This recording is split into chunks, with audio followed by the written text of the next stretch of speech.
All right, we will call to order this meeting.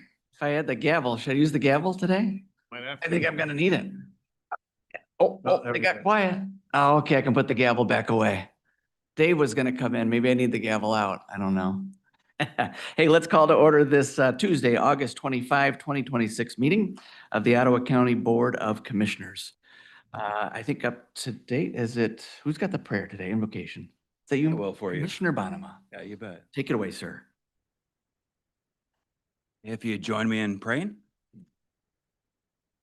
Heavenly Father, we come before you today grateful for the privilege of serving our community and for the trust that has been placed in each of us. We ask for wisdom as we consider the matters before us. Help us look beyond our own opinions and interests and seek what is good, responsible, and just for the people we serve.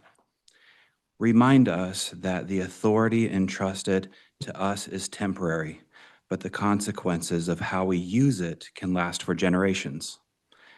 Give us the wisdom to be good stewards of the resources entrusted to our care and the courage to make difficult decisions when they are necessary. Give us humility to listen to one another, to those who come before us, and especially to those with whom we may disagree. May our differences sharpen our understanding rather than divide us. We are thankful for the employees, the first responders, the families, the businesses, the farmers, the volunteers, and the neighbors who make our county a wonderful place to call home. Bless them and protect those who serve our community each day. As we begin our work, help us to remember that leadership is ultimately an opportunity to serve. May the decisions we make today leave this community stronger for those who will come after us. Grant us wisdom, humility, courage, and grace. In your name we pray. Amen. Please rise for the pledge. I pledge allegiance to the flag of the United States of America and to the republic which it stands, one nation, under God, indivisible, with liberty and justice for all.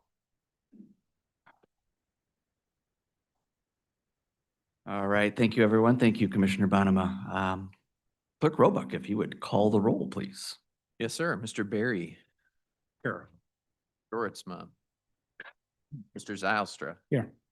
Mr. Bonema. Here. Here. Mrs. Wenzel.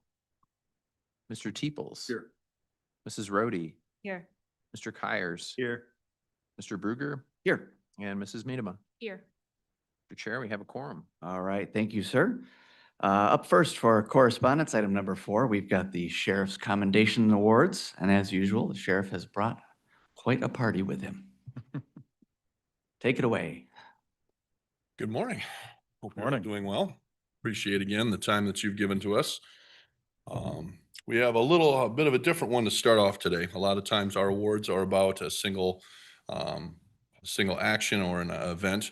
But today the commendation award is being awarded to Captain Eric Westfair, an evidence technician, and property room manager Christy Carlotto for their exceptional dedication, leadership, and professionalism during the comprehensive 4-month audit of our evidence and property operations. When a new sheriff takes over, the first thing that they must do is make sure that the evidence room is where it needs to be and that all our evidence is accounted for, all our property is accounted for. This project was no small undertaking. Nearly 30,000 pieces of evidence were reviewed, processed, and reorganized. It required precision, patience, and tremendous attention to detail. Under Captain Westfair's capable leadership and Ms. Carlotto's unmatched expertise, the project not only succeeded, but set a new benchmark for excellence in how we manage, secure, and account for our evidence. Together, they implemented significant updates, including new shelving and labeling systems, improved storage and security protocols, and created the designation of a new location for securing handling of controlled substances. These enhancements have brought greater organizational accountability and confidence in our processes and position this office for success as we look ahead to our accreditation application in the coming year. The success of this audit was not simply about numbers or systems. It was about dedication to integrity and commitment to doing things the right way every single time. Captain Westfair and Ms. Carlotto exemplify these values, consistently demonstrating the teamwork, professionalism, and initiative that define the very best of Ottawa County Sheriff's Office. Captain Westphair and Ms. Carlotto.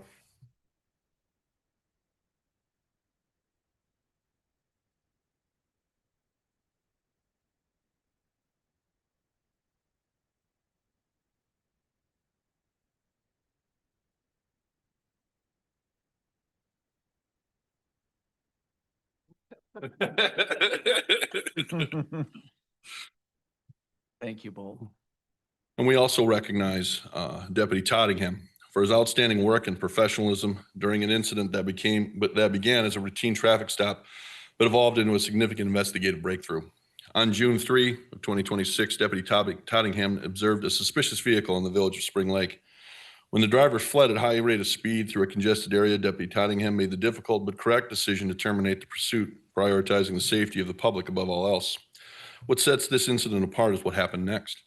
Rather than moving on, Deputy Tottingham continued to investigate. His determination and attention to detail led him back to the area where he located 2 stolen vehicles, one tied to a large-scale multi-state theft ring. Through coordination with fellow deputies, the Detectives Bureau, and the Michigan State Police, Deputy Tottingham helped identify a suspect and contributed to an ongoing investigation into a broader criminal enterprise. This case is a clear example of how proactive policing leads to success. It highlights sound decision-making under pressure, a commitment to public safety, and the kind of persistence that leads to meaningful results.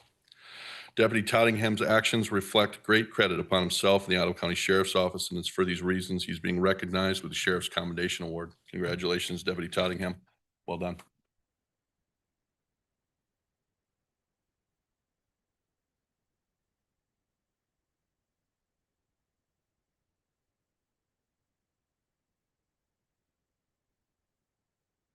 Again, I thank you for your time. I'll see you again next month. Thank you, Sheriff. And thank you to all your fine men and women.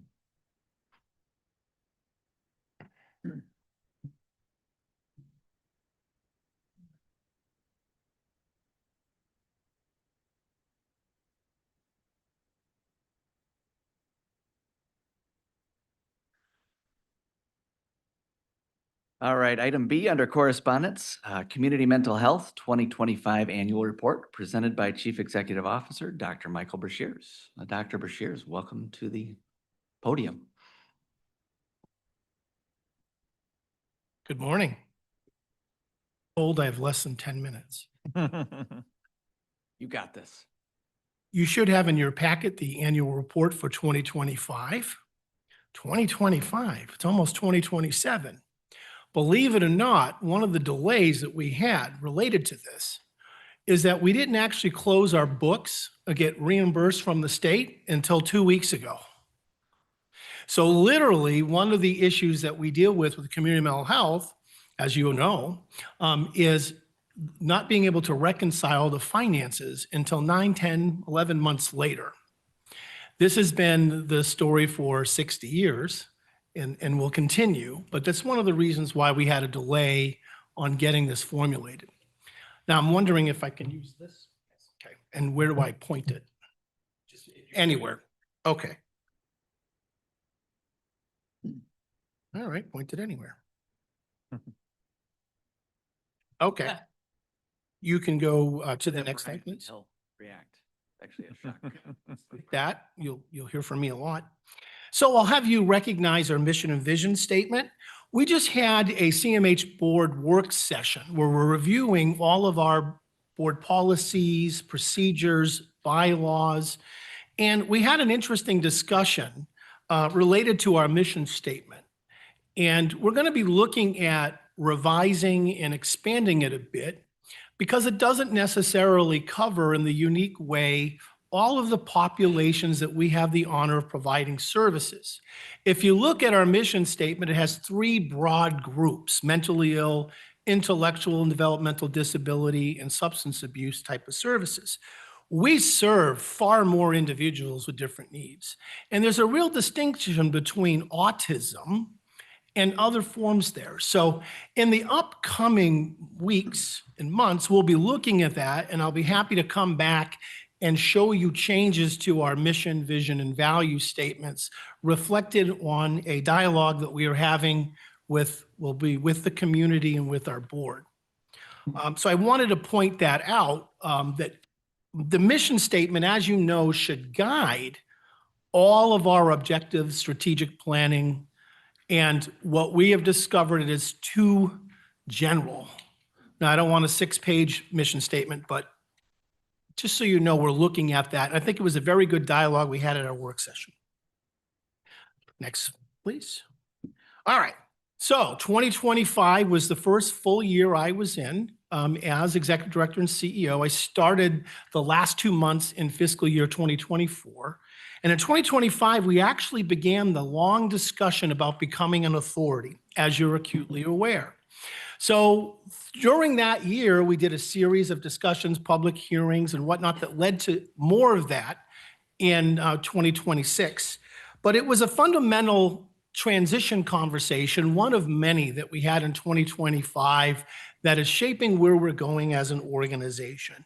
So I thought we definitely want to chart this new chapter of authority.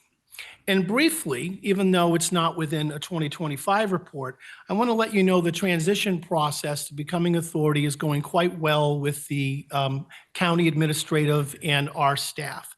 CMH has felt extremely supported every step of the way in ensuring that we have a transition that still keeps us connected to the county and still allows us to meet some of the goals and objectives and security of being an authority.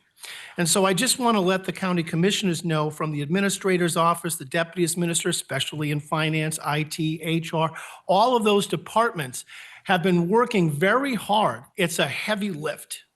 And this transition is not easy. And I hope to come back and give other updates to the commissioners about where we are with authority status and how we do that in the next coming weeks. But I just wanted to say that we very much appreciate the CMH board and the staff at CMH of the full participation and seriousness that the county has taken in this process. Next one, please. All right. We also began the quest for the millage renewal. As you know, it was approved in August by a very convincing margin, once again signifying that the citizens of Ottawa County expect and deserve mental health treatment that go beyond Medicaid and to fill in the gaps of our service. And so we spent a lot of time in 2025 and then a lot of efforts in 2026 to prepare for the millage, restore and renew. I want to let the county commissioners know in this report that I'll be working with the county administrator, to give you a robust and comprehensive plan and how we're going to continuously update you on the metrics, outcomes, and spending of millage, starting with a plan that's going to be rolled out next week to my board. We also have a site on the CMH website for the public and the commissioners to know all things millage. We intend to keep the county fully updated and oriented to all things millage. Just because we're becoming an authority does not mean that that responsibility actually diminishes, it actually increases. So 2025 was a time where we started to do that progression for millage renewal. And you will see that I have to my board and then here a strategy to ensure programs are funded in 2-year intervals. And we're actually doing another needs assessment on what the community would desire and looking at all of our programs and looking at their effectiveness and ways that we can continue them or switch in different directions. So just a quick thing on millage there since I had you. Next slide. Satisfaction. There are many elements of satisfaction. This is just customer satisfaction from our families and our clients, our consumers as we call them, our participants in care. And so you can see with adults, it was 92%, for kids and their families, 83%, and adults with, hold on. And 87% of adults would still choose CMH services if other options were provided. These are 3 broad areas of satisfaction. You will be seeing a lot more robust in terms of the effectiveness of our programs to meet the goals and objective of the mission and strategic plan and upcoming reports that I still plan to bring to the county commissioners' attention. But this shows a high level of satisfaction from the folks that we see and a high level of folks that would come back to us if other services were offered instead of us. And I find that this is a compliment to the staff at CMH, our contractor provider network, and the dedication of our CMH board and this county commission. I'm taking 10 minutes seriously. Okay, so the numbers behind the mission. In the past year, in 2025, and 2026 numbers are up a little bit. You'll get that annual report in a couple of months. 4,800 individuals access our comprehensive behavioral health services. When you look at who we actually serve by percentages, you notice that adults with mental health illness is 39%, children with serious emotional disorders, 18%, folks with developmental disabilities, 20%, and adults with substance abuse, 20%. And a very small component of children or adolescents in substance abuse. And we're going to have to look at that from a strategic planning standpoint, because I can't believe that there's only 0.3% of teenagers struggling with substance use issues. So when I got this information, it was helping me saying from a strategic plan system, we have to go out and figure out if we're missing a group that we're serving that direly need our services. So you can get the percentages and the raw numbers there at the bottom of that.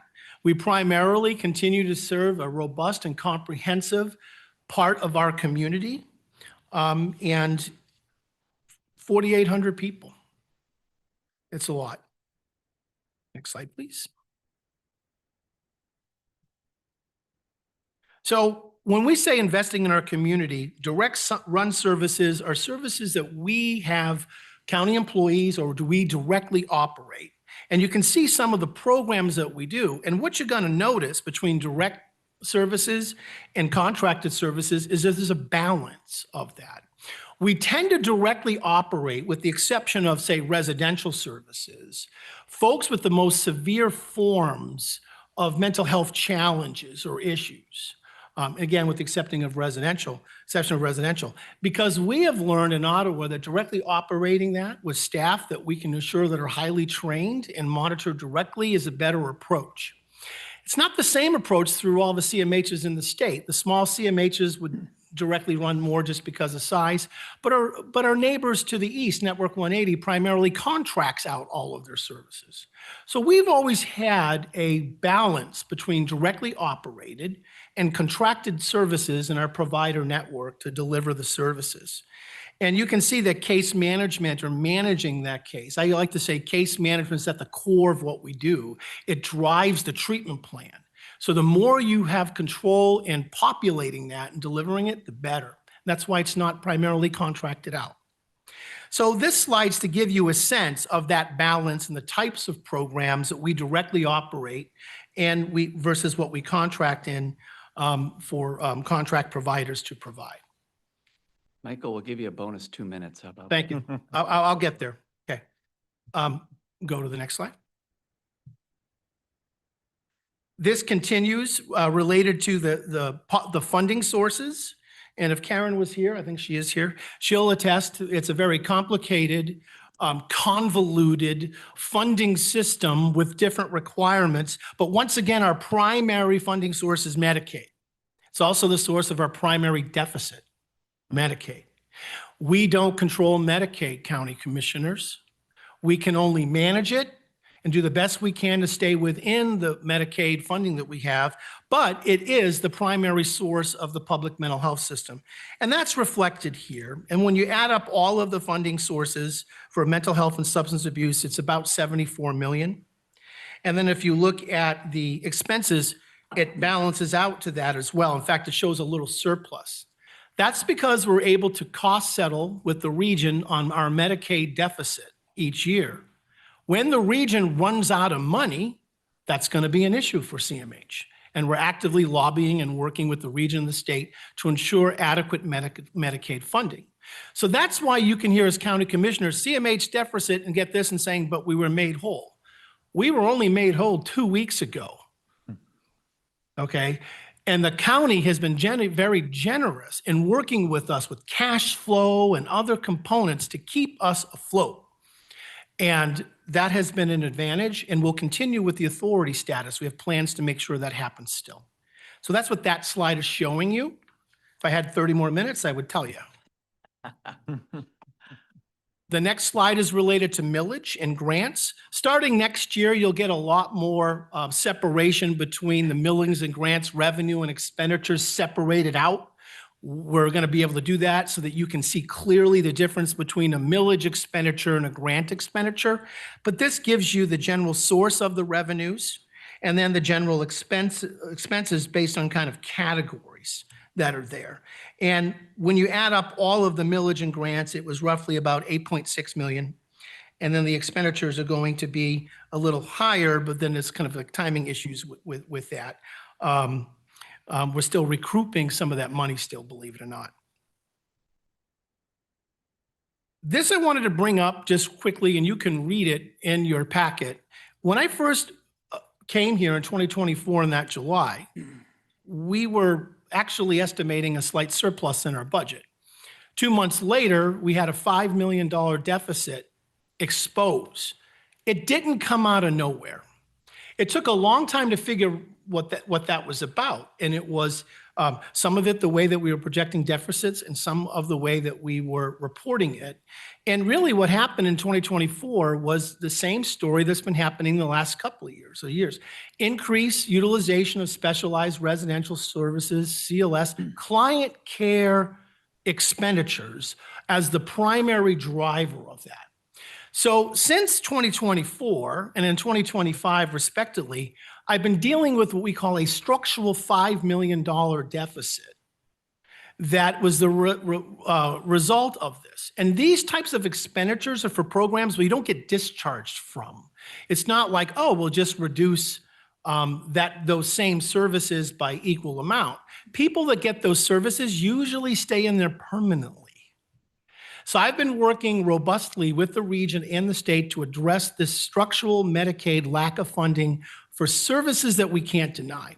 But I put this in there so it shows you since then, this is what's happened. And in 2022 and 2023, there were different variables that could have led us to look at this, but we had some of the COVID money still hanging around. That all kind of disappeared on the Medicaid side in there. Michael, I do apologize. Yeah, I'm done. If you'd like to, are you all set? Yeah. Because otherwise you can stay around and stick around after the meeting. If there's any questions that I can take or not, I submit this report for your consideration. That's good. Thank you, sir. We will email you questions for sure. Great, thank you. Yep. Ms. Gritter, I believe you're up. MSU Extension.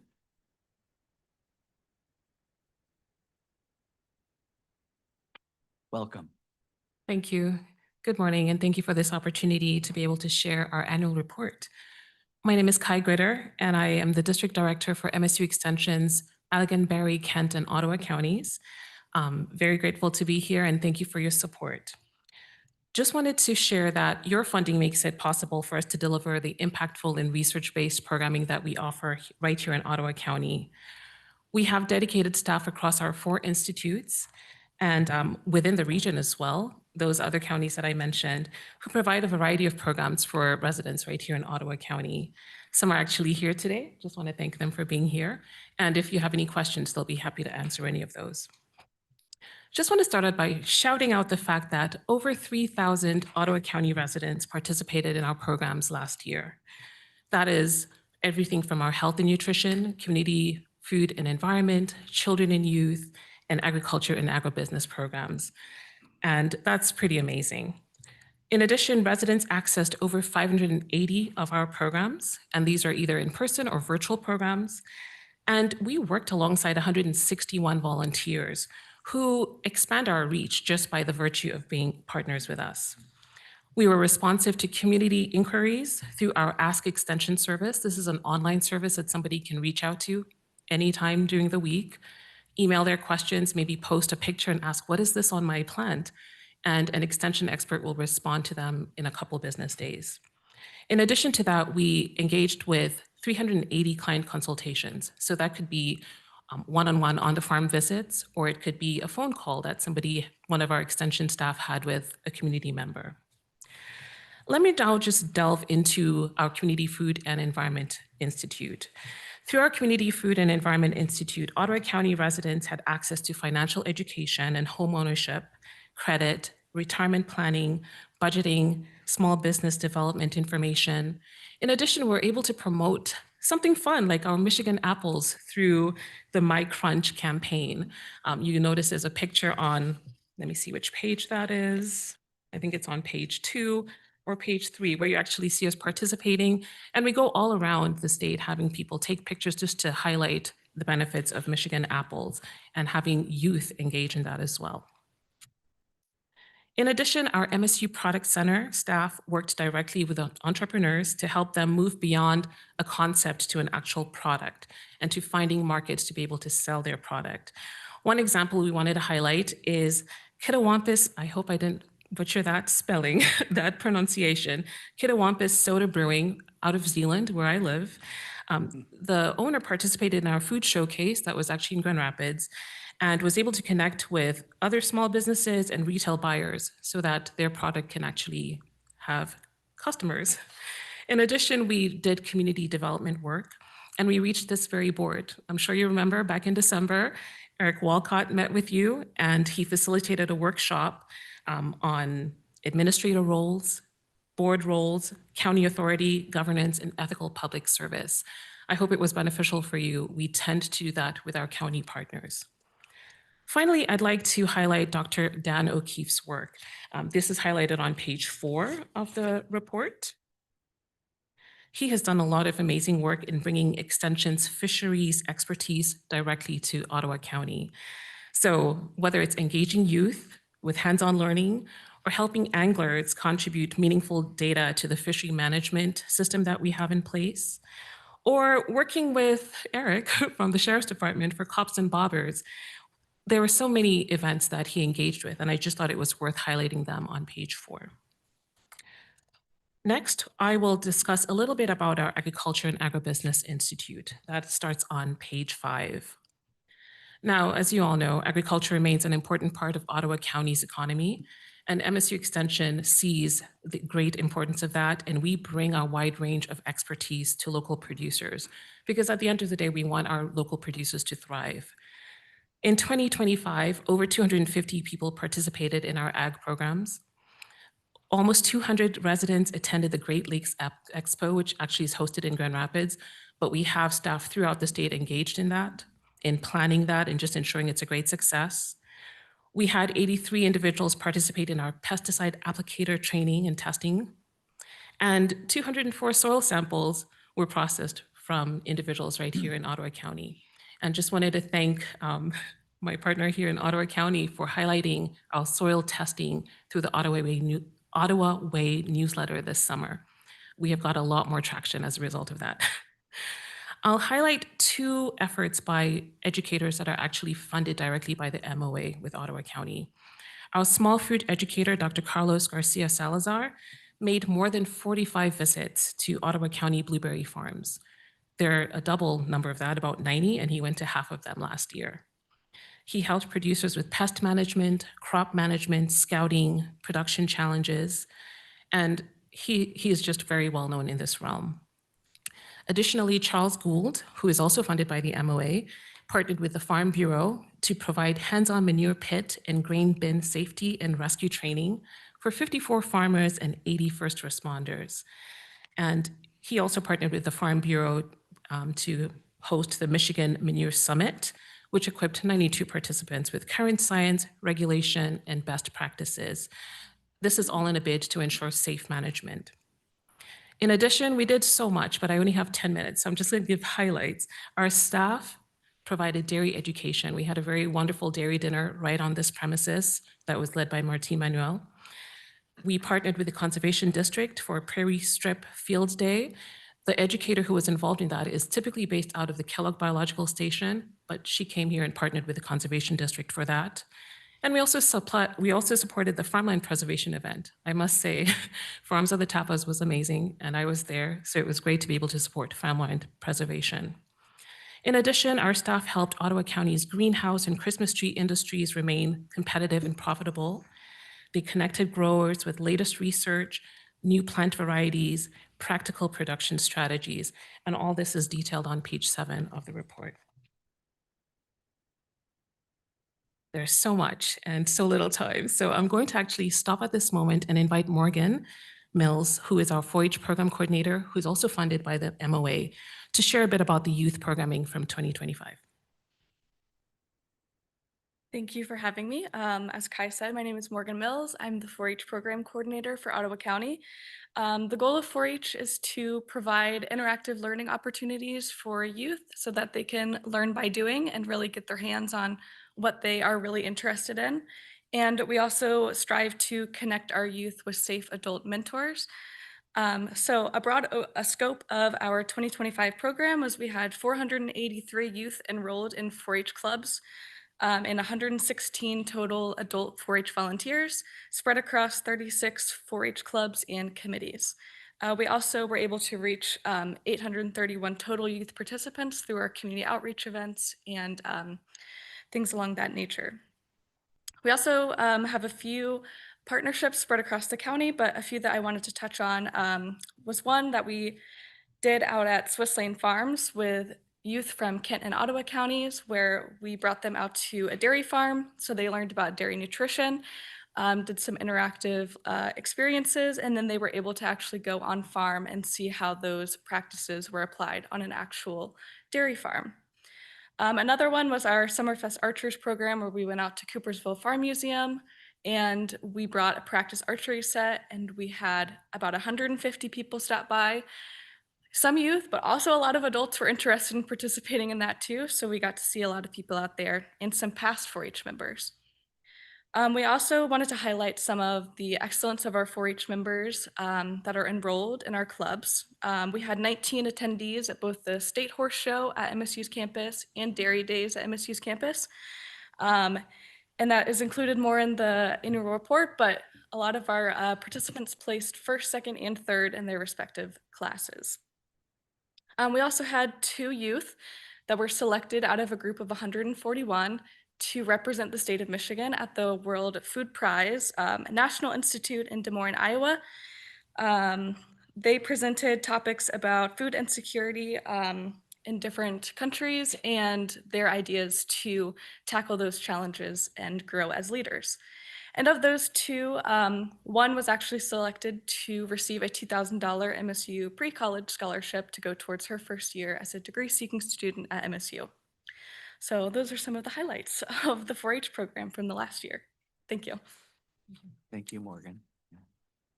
Kai, you're doing great. Get a bonus 2 minutes as well, so go for it. Fantastic. I'll take it. Thank you. So to close out, I'll just highlight some of the impacts from our Health and Nutrition Institute. Last year, MSU Extension continued helping Ottawa County residents improve their health and well-being. We reached 268 residents who participated in our health and nutrition programming. And this was in partnership with a multitude of organizations. We love to partner with local organizations, whether it's Love in Action's Food Club, schools, tons of elementary schools, senior centers, you name it, we'll partner. You'll note that on page, I think it's 11 here, we have a note at the bottom of the page that indicates that our SNAP Ed programming it came to an end last year, and we'd already shared that last year. But the good news is that we still have a whole plethora of health and nutrition programs available. There's another funded program called FNIP, where we have an educator who's typically based out of Kent County offering some programs right here in Ottawa County. So we're glad to share that nutrition programming does continue. But in addition to that, we also have a wealth of food safety and health and well-being programs. 199 Ottawa County residents engaged in our food safety education. They engaged in Serve Safe, cottage food law, food preservation, safe food handling, all of which ensures that we don't get sick, especially with what's been in the news lately. And then 282 residents engaged in our programs that addressed healthy aging, mindfulness, stressing less with helpful mindful activities, sleep education. So many people struggle with insomnia or just poor sleep hygiene, and we have a very engaging program that can help with that. We have caregiving programs, falls prevention, mental health first aid. The list is endless. And in fact, you can see the list of all our programs at the back of the report.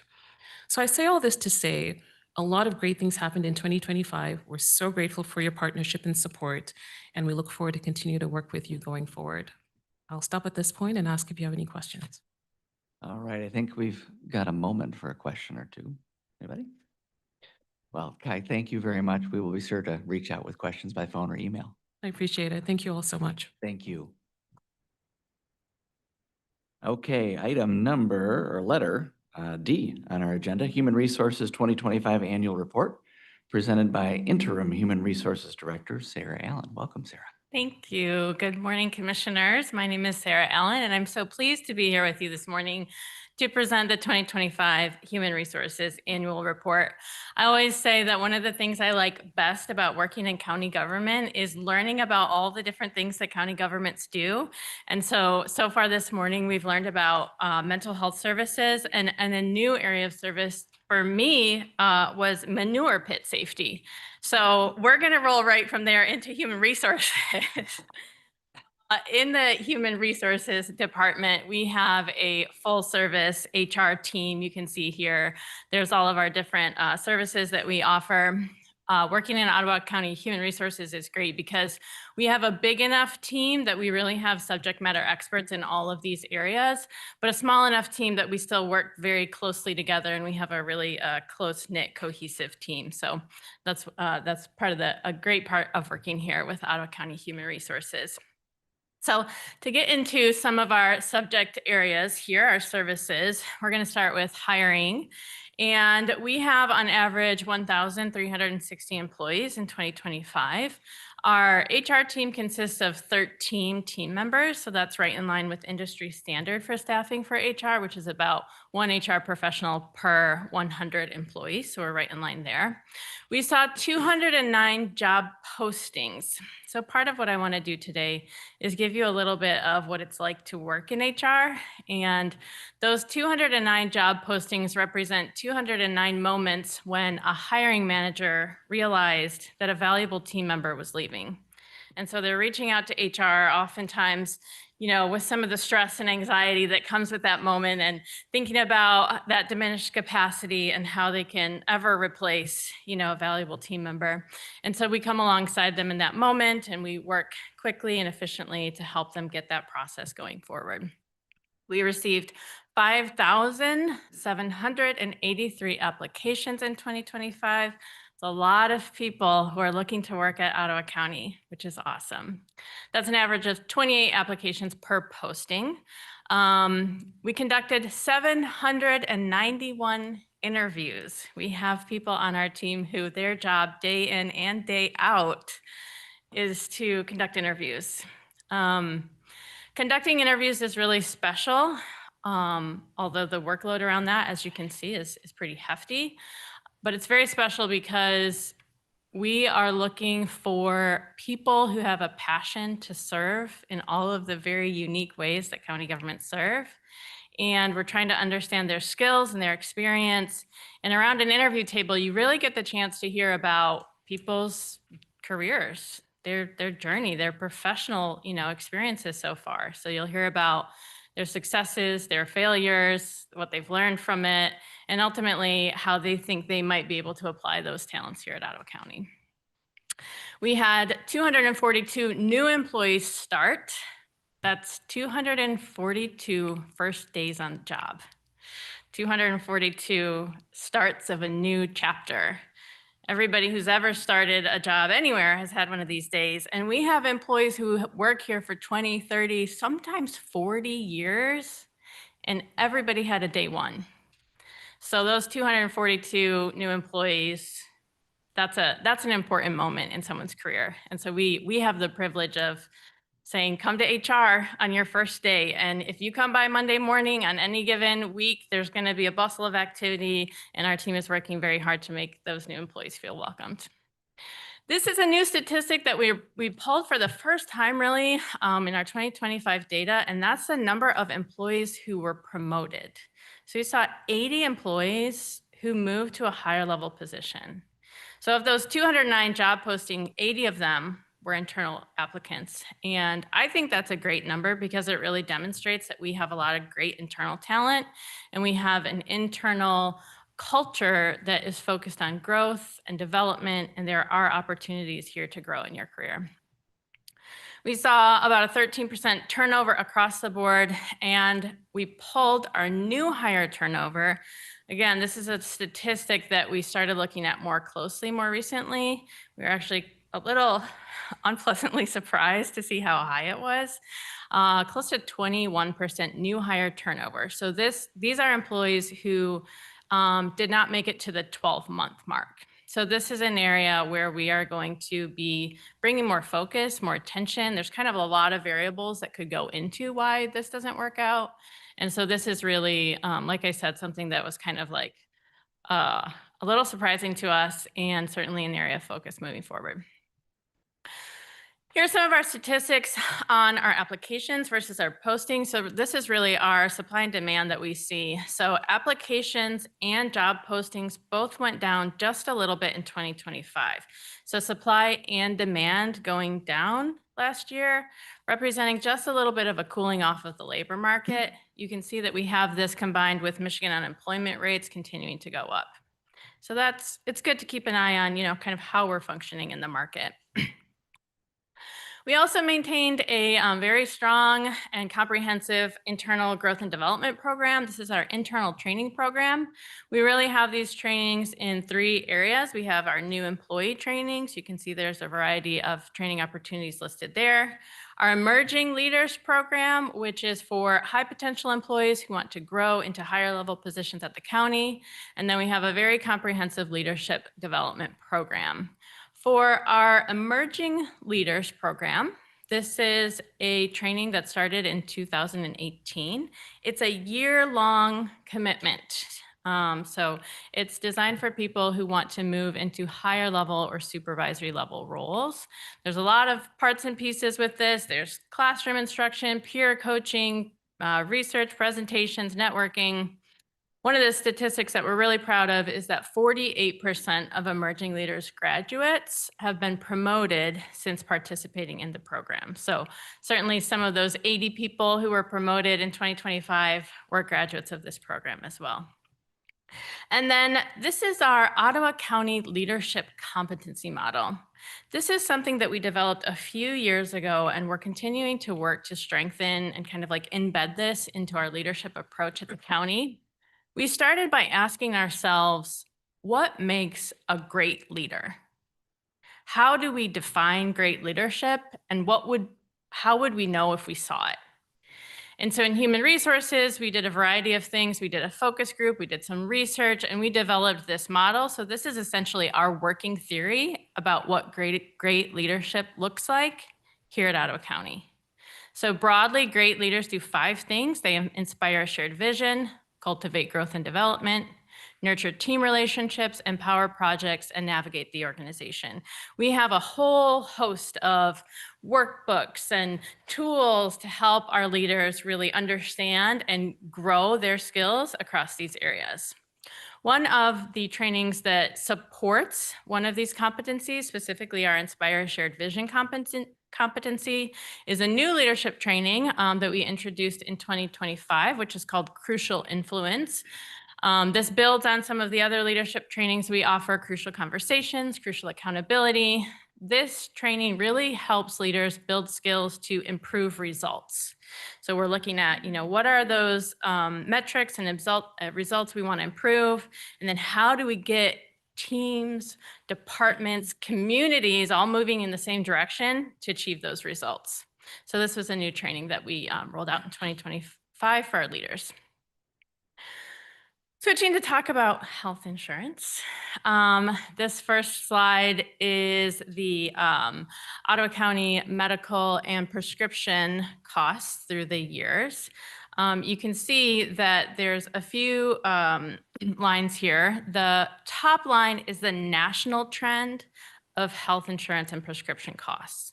So of course you can see that, probably not a surprise to anyone that health insurance costs nationally are going up year to year. The orange line is our health insurance brokers public entity benchmark.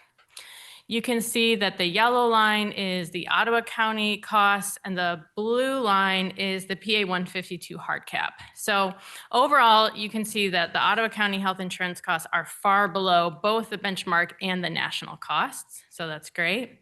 We have been hovering just below the PA 152 benchmark. We are looking at being over the hard cap this year. We mentioned that, I think, recently at a board meeting where we will be coming to you at the September Finance Committee meeting with more information about what that means. So we purchase health insurance for our employees. Obviously that we're purchasing in the larger market as well. This is just some information about costs across the country of a variety of different consumer goods. You can see that, this is from 2000 to 2025. Certain things have gotten cheaper. TVs. We probably all remember the days when, you go buy a new TV and it was thousands and thousands of dollars. Now you can go buy one for a few $100s. Other things have gotten significantly more expensive. At the top, I'm not sure if you can see it on your slide because I think the video is covering it up, but the very top one is hospital costs. So hospital costs have just risen dramatically, and this is, again, part of the context in which we are purchasing health insurance for our employees. Barry, you've got another minute or so. All right. Jump in there. Thank You're doing you. great, though. Thank Yep. you. Other services we offer, we have, this is an additional benefit for our employees. We have an employee assistance program that offers our employees additional support. Everybody from time to time will go through hard times, and we really want to support holistic employee well-being. And so our employee assistance program, we partner with Pine Rest for this. In 2025, we saw 293 counseling sessions that our employees participated in through this program. There 109 people accessed online wellness resources. There were 9 critical incidents that we had Pine Rest come in and kind of address more closely. 9 trainings, and then there's a variety of different kind of consultations. You can see that we saw a few of those as well. We have a payroll team that works very hard week in and week out to make sure we all get paid 26 times a year, which we all, I'm sure, are very appreciative of. In 2025, we saw a 4% cost of living adjustment. Our payroll team processed 5,131 documents. So this is a very information dense, must be very precise and accurate kind of work that we do. Working very hard behind the scenes. Our average biweekly payroll, $3.1 million.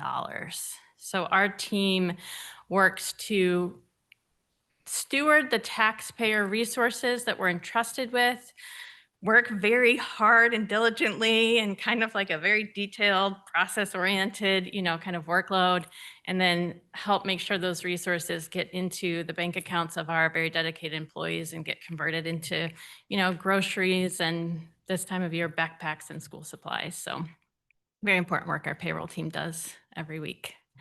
And then we held a public service awards banquet every fall. We held this last November. I believe many of you were there.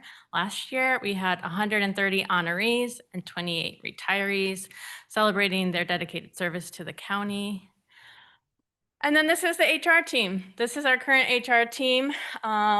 Like I said, it's everybody on the team is very dedicated to supporting our employees, dedicated to the work that our different departments do.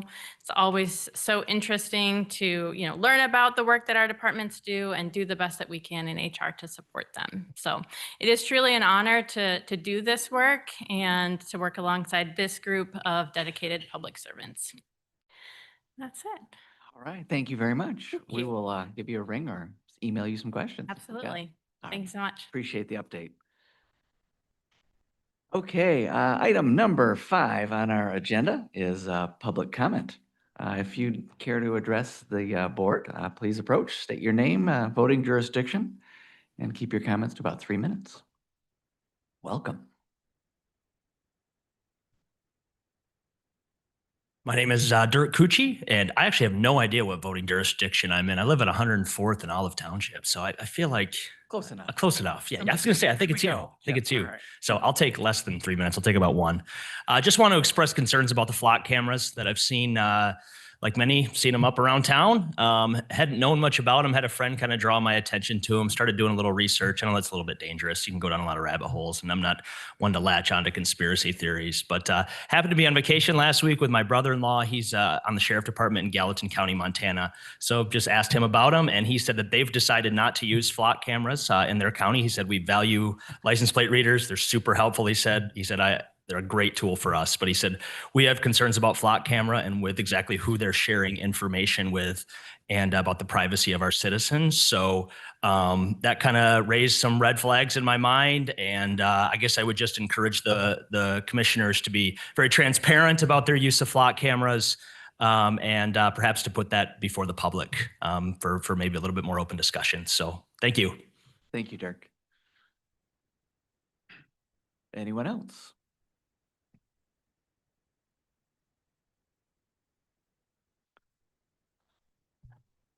Kurt, welcome. Welcome. Kurt Vancouvering with the Ottawa County Road Commission.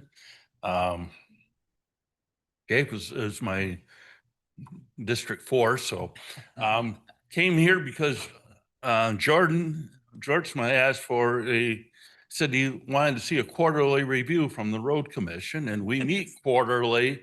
The one day Jordan. Patrick and a few of you commissioners, but I thought I'd take the liberty to come and talk to everyone, but Jordan doesn't show up. So we just completed Thursday at 12:30. We opened the roundabout at 120th and Port Sheldon. We are the one at 144th and Linden. We have the base coat down. We're a little apprehensive. We say 3 to 4 weeks before it will be completed because we kept saying that the one at Port Sheldon and 120th will be open next week, and it was next week, and just had some delays with the subcontractors. So the other roundabout we're working on right now is at 48th and Baldwin. That one was delayed because of the Georgetown water main. That finally got approved. We also had 2 electrical poles that had to be removed, and I think they were supposed to be done the end of last week, the first of this week, so we'll be going full bore on that. Next year, we have additional roundabouts. We will be doing one at 48th and Byron Road, which is kind of the jog there on Byron Road. We'll also be doing one at 68th and Fillmore, which is the road straight south out of Allendale. And then we will be reconfiguring the one in Coopersville. Coopersville, we are going to go from 2 lanes down to 1 because people get confused and are not sure of which lane they're supposed to be using. What I've given to you is a part of our strategic plan for 2027 to 2032. I've given you an Allendale one so we could all be on the same page to explain it. And we'll go to the top line that shows 48th Avenue between Pierce Street and M45. That has an average, ADT is average daily travel. It has 10,273 vehicles. It's a mile long. It was reconstructed in 2016, and we're looking at resurfacing it in 2028. You're seeing roundabouts at 68th and Fillmore. Roundabouts cost about 2.1 million we budget. The one at Port Sheldon and 120th came in at 1.4. We do that because of Your 3 minutes is already up, man. Okay. We're gonna have to schedule you to give us a 10-minute update if you'd like. Well, we might have to. Roundabout next month. Yeah, we'll invite Jordan. Well, the next We'll back invite Jordan. page is the crash report for the top 50 crashes. Can explain that to you. Mr. Bonema, your paperwork got lost in mine. So here's Oh, no. By the way, I drove through the roundabout this morning, and despite what the internet said, I didn't fling into outer space or anything. It was great. All right, Kurt, thank you. And genuinely, yeah, we'd be happy to have you back for a longer period of time. I just so you know, Mr. Chair, I did offer Kurt to come in for presentation, but he said, I'll take the 3 minutes and not answer any questions. Well done. All right. Okay, come on up. State your name and if you know where you vote, that'd be great, or city that you live in. Great. Good morning, Commissioners. Mr. Chair, my name is Chip Vanderswag, a resident here in Ottawa County. I come before you today as a resident who wants to support law enforcement, but who is deeply concerned about the protection of my family's constitutional rights. The vast majority of our residents are completely unaware that AI surveillance systems were quietly implemented by our sheriff this past year. When confronted, the Sheriff's Department insisted these cameras were harmless license plate readers and that we have no expectation of privacy on public roads. Mr. Chair, we strongly disagree. These AI-powered cameras are the literal eyeballs for a supercomputer run by a private company.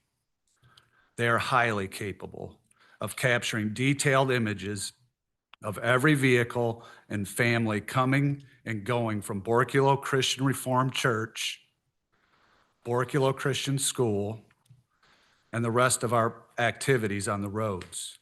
This private corporation has no right to build a mass surveillance dragnet of our community and places of worship. Worse, the sheriff has no way to audit or monitor how this private company utilizes our data. To get transparency, I submitted some FOIA requests. Mr. Chair, one's with you for appeal right now, but for some insight, one on July 31st, FOIA request ending in 5072 was asked of our search and share data. The sheriff responded with a certificate of non-existence. Mr. Chair, we know this data exists. Earlier this summer, an appeal in Kalamazoo forced law enforcement to release their flock search data. The results were shocking. Just 40 cameras. Kalamazoo had 116,000 searches in 6 months. 78% of those searches were conducted by outside and federal agencies. And over half had no case number or legal justification. Because Ottawa County has a lower crime rate, we can expect a high percentage of outside agencies searching our local residents and completely bypassing our sheriff's internal controls. We will not let a private company and the armed wing of the U.S. government have unrestricted, unmonitored access to our families. Mr. Chair, we ask this commission to leverage its funding power to shut this down. We need you to take 3 immediate actions. 1, approve resolutions requiring the sheriff to remove these flock cameras, especially the ones in front of the church. Allocate the necessary funds to painlessly terminate all flock contracts. Thank you, Mr. Vanderswijk. If you could get your last one in there. We could compel him to turn over that search data, Mr. Chair. We would be deeply appreciative. Thank you. Thank you. Thank you, sir. All right, come on up. Good morning, Commissioners. Reverend Matthew Wolford, Harlem Reformed Church. I'm in Olive Township, and as a pastor, to limit this to 3 minutes is going to be a challenge, but I'm sure there's a joke somewhere. It's just a trip to pick up my daughter at West Ottawa Middle School. On my way, my vehicle passes flock cameras positioned right on the blocks between the school. I'm not committing a crime. I'm just picking up my daughter from school. I drive into Holland along 31 to shop and engage in commerce. And there's a web of cameras recording where my vehicle's been, my history, my patterns, and according to AI, the probability of what I'm going to do in the future. And so I have to ask, why should this government be able to collect and track this information about your citizens without first obtaining a warrant from a judge? And the argument that I hear, online mostly, is, well, you have nothing to worry about as long as you're not doing anything illegal. And that really bothers me, because who decides what is illegal, right? The government decides what is legal. But let me remind you what we just experienced just a few years ago during COVID. I was a pastor in Washington State, and my church faced just a wall of new rules and new regulations about what has to happen for our church to be able to worship. And officials threatened us with fines and closures if we don't comply. And just imagine what would happen if these cameras were used in the same situation today. And that lesson, I think, is important. What is legal today, it might not be legal tomorrow. And how will these cameras be used when that happens? Is Ottawa County comfortable using surveillance methods that allow the government to compile and track movements of innocent civilians? I don't believe that's what Ottawa County wants to be. I believe that we can support law enforcement while still believing and defending the Fourth Amendment. We can pursue criminals without treating every innocent civilian as a potential suspect. So my request is that this body would discuss the removal of these clear Fourth Amendment violations from our county. A free country and a free county does not track its citizens with mass surveillance. And the Constitution exists precisely because we don't have the privilege of assuming that every government and every official will use its power responsibly. But you have the opportunity to do the right thing. Thank you. Thank you, Sid. All right, anybody else? Come on up, the mic is warm. Good morning. My name is Howard Bauman, and I'm from Port Sheldon Township. Do I get a bonus 2 minutes? I don't need it. These two gentlemen stated my concerns well, so I'm not going to repeat them. I would ask you to consider the concerns that are out there. But beyond that, as a previous township supervisor for Port Sheldon Township for many years, I appreciate the job each one of you does. It's not easy. There's tough decisions to make. You get criticisms. Some of the decisions are easy, but I want to thank each one of you commissioners. And I'd like to thank our clerk, Justin Roebuck. I have seen him personally and firsthand act with integrity and honesty for our elections. And I think we got the best clerk in the state of Michigan. I also want to recognize this gentleman right here. I worked with Ron Bocci for many years, and I believe he's still representing Port Sheldon Township. He's the best of the best.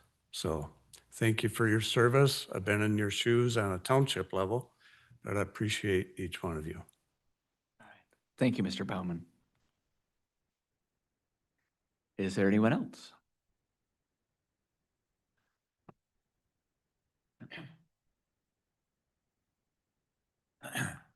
Good morning. My name is Randy Van Dynen. I live at 2448 Tyler Street, Georgetown Township. And I've got an issue I've been working with Kurt left, with the Ottawa County Road Commission in Georgetown Township, and it hasn't been resolved. And I'd like to talk to somebody. I left messages on Kendra's voicemail. I think she's my commissioner. John, I think your email's not available right now. Voicemail's unavailable. Joe, I think I've left messages on your phone. Nobody's responding. I do have a response from Joe Bush. He's going to meet me tomorrow on a road flooding issue. So he's going to meet me tomorrow, but I'd like to talk to at least one of you guys after this meeting and go over the problem. Thank you. Thank you, Mr. Van Dynen. Anyone else? All right, thank you, everyone. We will close the public comment period, and I would entertain a motion to approve the agenda. So moved. Moved by Moss, support by Kyers. Commissioner. Thanks, Mr. Chair. I appreciate it. You know, when we created the Housing Advisory Board last month, and we talked about the possibility of expanding membership if we found there was a strong advantage to do so. You know, I think in agenda item H, we have that.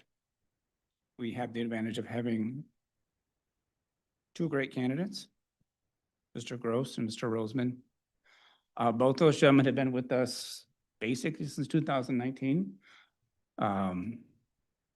helping the Housing Commission with their perspectives, their experiences, and I think it'd be add real value to the Housing Advisory Board going forward to have two nonprofit slots so that we can take advantage of their expertise and their knowledge. I think it'd be, frankly, a significant loss if we didn't at this moment, right? Would you like to make a motion there, Doug? I would like to make a motion Yes, for sure. please. I want to make sure that we surround that a little bit. So move to amend the agenda to add an item before the Housing Advisory Board appointments to consider increasing the Housing Advisory Board from 11 to 12 members and adding a second nonprofit development position. Okay, so there's a motion on the table to add an item between an item ahead of item E. And that is to appoint two individuals, change the housing board makeup to 12 individuals with two nonprofit seats. Is that fair summarization? That is a fair summary. All right. Yes, thank you. Would anyone care to make a second? Some reverb. I'd like to hear discussion on that one. Can you restate your motion again? I'm not necessarily in favor of going forward with it, but I would support your appreciate that. motion to hear a discussion with this board. For sure. So currently, there's one nonprofit spot on the Housing Advisory Board. In my mind, we have two great candidates. Not to bring them on, I think would be a bit of a loss for us. I understand So that. What the is your motion- motion So the motion itself is to add an item on the agenda, to discuss that? discuss that, and potentially approve an additional spot on the Housing Advisory Board. I would second your motion for the discussion. Thank you. So the motion, I believe, tweaked a little bit from what I read earlier, is to add a discussion item ahead of, Well, obviously, and there's some discussion, but, at the end of the day, have a vote on adding an item, or adding the spot, sorry. I'm with you guys. I just need to know if we're adding a discussion item or if we're adding an amendment to the agenda that would add two seats to add an additional The latter. nonprofit seat. The letter, yes. So the motion is to add an item on the agenda to approve the addition of an additional nonprofit seat to the Housing Board Authority, bringing the total membership from 11 up to 12. And we have a second. Are you amending that item? Is that what or are you creating a whole new line item? It's a whole new one. It's a whole new item. It'd be ahead of item H. Excuse me, I said H. I mean item E, ahead of item E. Suppose we could call it the new D. Yes, Joe. I'm sorry, guys, hold on a minute, just from a procedure standpoint. I've got a motion. I don't have a second, so there's, She did go for a second. I think. I don't think you seconded it, having a discussion on this. I'm willing to have a discussion. I'm not ready to create a line item to automatically accept Okay. two nominations. Thank you, Allison. Got it. So we do not have a second for the motion as presented by Commissioner Zylstra. Joe, would you like to second it? Could we just have Commissioner Zylstra possibly convert it to discussion? I'll convert it to To a start there. discussion. If there's no second on the actual. I will second discussion. item. Okay. Okay, so, and same with Allison there. So we've got a motion to add a discussion item. Apologies, let me get the right number here. Hager Park. Okay, so this would be to add a discussion item, which would be a new letter E. Everybody would shift down under the Appointment and Alignment Committee action item. All right, discussion on the addition of a discussion item. Sure. Commissioner Teeples. So I think we're out of order a little bit on this. For a year and a half, we've taken the position that the public has a right to know their agenda before we come into a meeting. And I think that I can only recall, and I can hardly recall it, the one-time exception last year that we amended an agenda verbally at a meeting so that we could make sure it was consistent across the board. Your idea may have merit, But this isn't the procedure. It needs to, in my mind, it needs to go back to the Housing Commission. They need to amend their bylaws, then bring it back to us and put it on the agenda rather than amending the agenda here at this last moment, especially because there's two commissioners aren't here either. So that's why we don't do things verbally at a board meeting, so that everybody knows what's coming and we can discuss ahead of time if at all possible. And as a year and a half goes by, I can only think of one, and again, I can't recall even that time, when there was such an exception. So this falls into that same category to me. Mr. Chair. Thank you, Commissioner. Commissioner I Minema. believe your exception that you're talking about falls along the lines of what Commissioner Zylstra is doing. It was related to another alignment and appointment committee. I had actually made a similar thought process as I had said, I think we should take this back to alignment and appointment. I actually had a differing view than I do now. And so at that point, the board said, no, I think we can just go ahead and appoint two people. It's the same topic. It's not a new topic. It's not anything new for the public. These names have been brought forward. So I can understand if it was a completely going down a different line of thinking. But I would just say that we have done this. So. Thank you, Commissioner. Commissioner Moss. I'll just say this is why I supported a motion for discussion, is because of all this. That's it. All right, thank you.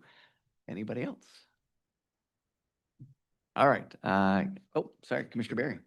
I think the two candidates for that nonprofit development position are highly qualified and have been involved in that subject matter very deeply and very effectively as well. Again, I'm getting kind of hung up on process here a little bit, and just wondering if Commissioner Teeple's idea that it go back to the Housing Advisory Board for a change in bylaws and then bring it to the full board for an increase in the membership of the advisory board, and then the appointment of that person that way. I don't know, I'm trying to work this out in my mind. Thank you, Commissioner Berry. Yeah, you can. Actually, The bylaws govern how a committee or an organization works, corporations work, right? So what we'd be doing here is changing the bylaws without changing the bylaws. We're overstepping the bylaws. The bylaws is what needed to be fixed on this issue, if it's going to get fixed at all. And that's not our bailiwick at this point, because we'd be circumventing the bylaws. And we just can't do that, in my mind. Thank you, Commissioner Teeples. I will just add, from a process standpoint, I tend to agree that if we're going to make a change of this nature, we do need to address it with the bylaws. The correct way to address the bylaws would be with the Housing Committee. We just approved these bylaws, I think, last month.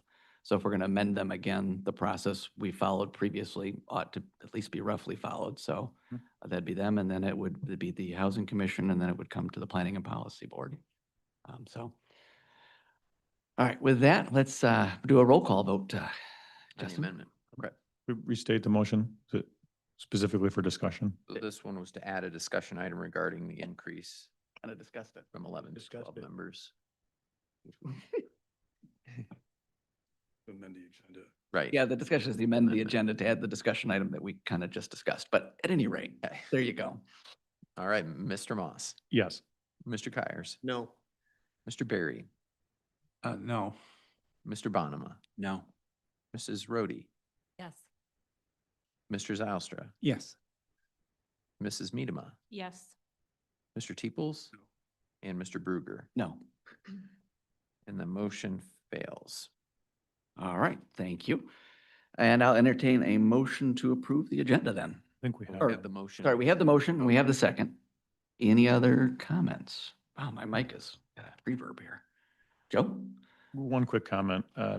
Just curious on what the board might think about just adding a short discussion item on some of the public comment we heard today. Like, Not necessarily. I think we can, maybe bring it to a work session or something else, but I think that makes sense. I'll be good. Yeah, I agree with that. I'm good then. Cool. Yeah. All right, all those in favor, say aye. Aye. Those opposed? Motion carries. All right, item number 7, the consent resolutions. Suggested motion is to approve the consent resolutions as presented. Support. Moved by Kyer, second by Moss. Mr. Justin, Chair? oh, yep. Move item F, please. Commissioner Zylstra has requested item F. Okay, got it. That will become the new.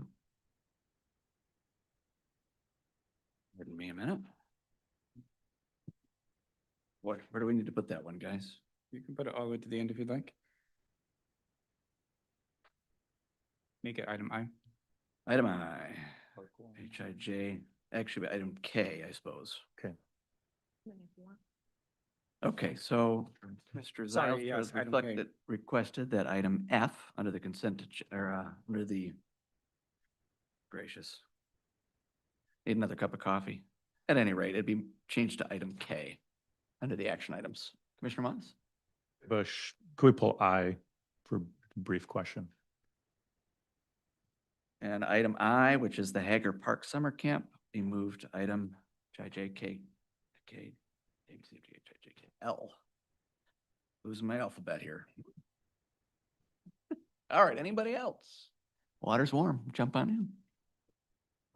All right, let's do a roll call on the consent resolution there. Justin? Yes, sir. Mrs. Rhodey, Yes. Mr. Teeples. Yes.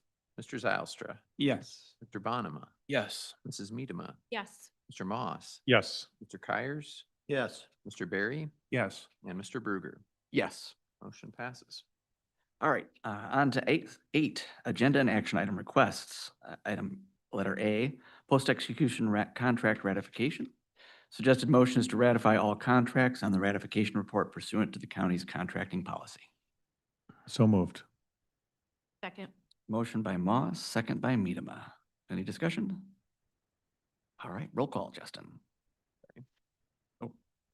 Mr. Bonema, Yes. Mr. Teeples. Yes. Mrs. Medema, Yes. Mr. Barry, Yes. Mrs. Rhodey, Yes. Mr. Moss, Yes. Mr. Zylstra. Yes. Mr. Kyers. Yes. And Mr. Bruger. Yes. Motion passes. Thank you. Letter B, 2027 Capital Improvement Plan. The suggested motion is to approve the 2027 through 2032 Capital Improvement Plan. So moved. Support. Moved by Kyers, second by Moss. Any discussion? All right, roll call, sir. Mr. Kyers. Yes. Mr. Moss. Yes. Mrs. Medema, Yes. Mr. Barry, Yes. Mr. Zylstra, Yes. Mr. Teeples. Yes. Mr. Bonema, Yes. Mrs. Rhodey, Yes. and Mr. Bruger. Yes. Motion passes. All right, letter C, public hearing.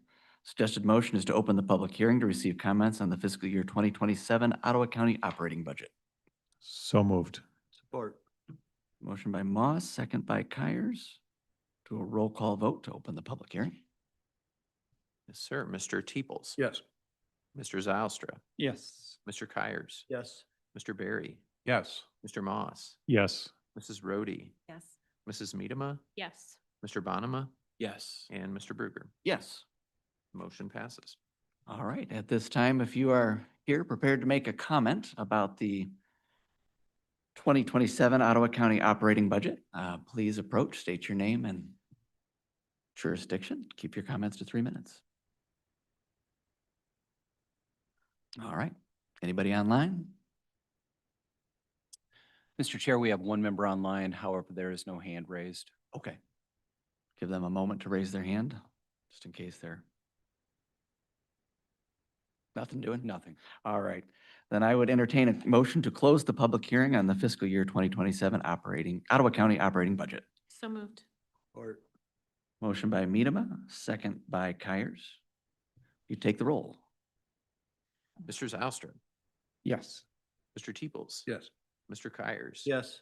Mr. Barry, Yes. Mrs. Medema, Yes. Mr. Bonema, Yes. Mrs. Rhodey, Yes. Mr. Moss, Yes. and Mr. Bruger. Yes. Motion passes. All right, thank you. And letter D, suggested motion is to approve the board chairperson's appointment of Commissioner Barry to the Housing Advisory Board beginning immediately and ending December 31, 2026. So moved. Support. Motion by Kyers, support by Bonema. Any comments? Suppose the chair ought to comment he made the nomination. Go ahead, Joe. You want to start off? I might as well. I think Commissioner Barry will be a great addition to that, the housing board. He's got experience as a realtor and as a developer, and he'll lend some additional insight to that board, and I look forward to having him on there for the next 65 days approximately. Commissioner Moss. Sure. So I can support this motion. I guess I would just offer one thought process is that as we move forward with the Housing Advisory Board, there's going to be a heavy concentration of members on the board that are from Grand Haven, Spring Lake, and Holland area. So what I'd like to see is, as there's, this ends later this year, I think it would be a good idea for the board to look at who could serve from the commission that is not along the lake shore. So have some more representation from the other side of the county. But I think that Jim will do a good job getting this thing kicked off. So. Sounds good. Thank you, Commissioner. Anybody else? Commissioner Minema. I had similar thoughts as I went through the current makeup of the advisory board and the people that applied. Granted, we haven't appointed who we're going to put there yet, but most, if not all of the applicants were along the lake shore. And I do want to make sure that we are not missing certain parts of the county and taking into different perspectives. So I would concur with Commissioner Moss's statement. I think Commissioner Barry would serve really well on the Housing Advisory Board. I'm thankful for Doug's current service on there as well and the work that he's been doing. And so I do look forward to maybe another conversation as we end out this year and we look to make new appointments for the next calendar year. Sounds good. And I agree with the kind of the dispersed, what do I call it? Representation on the Housing Commission.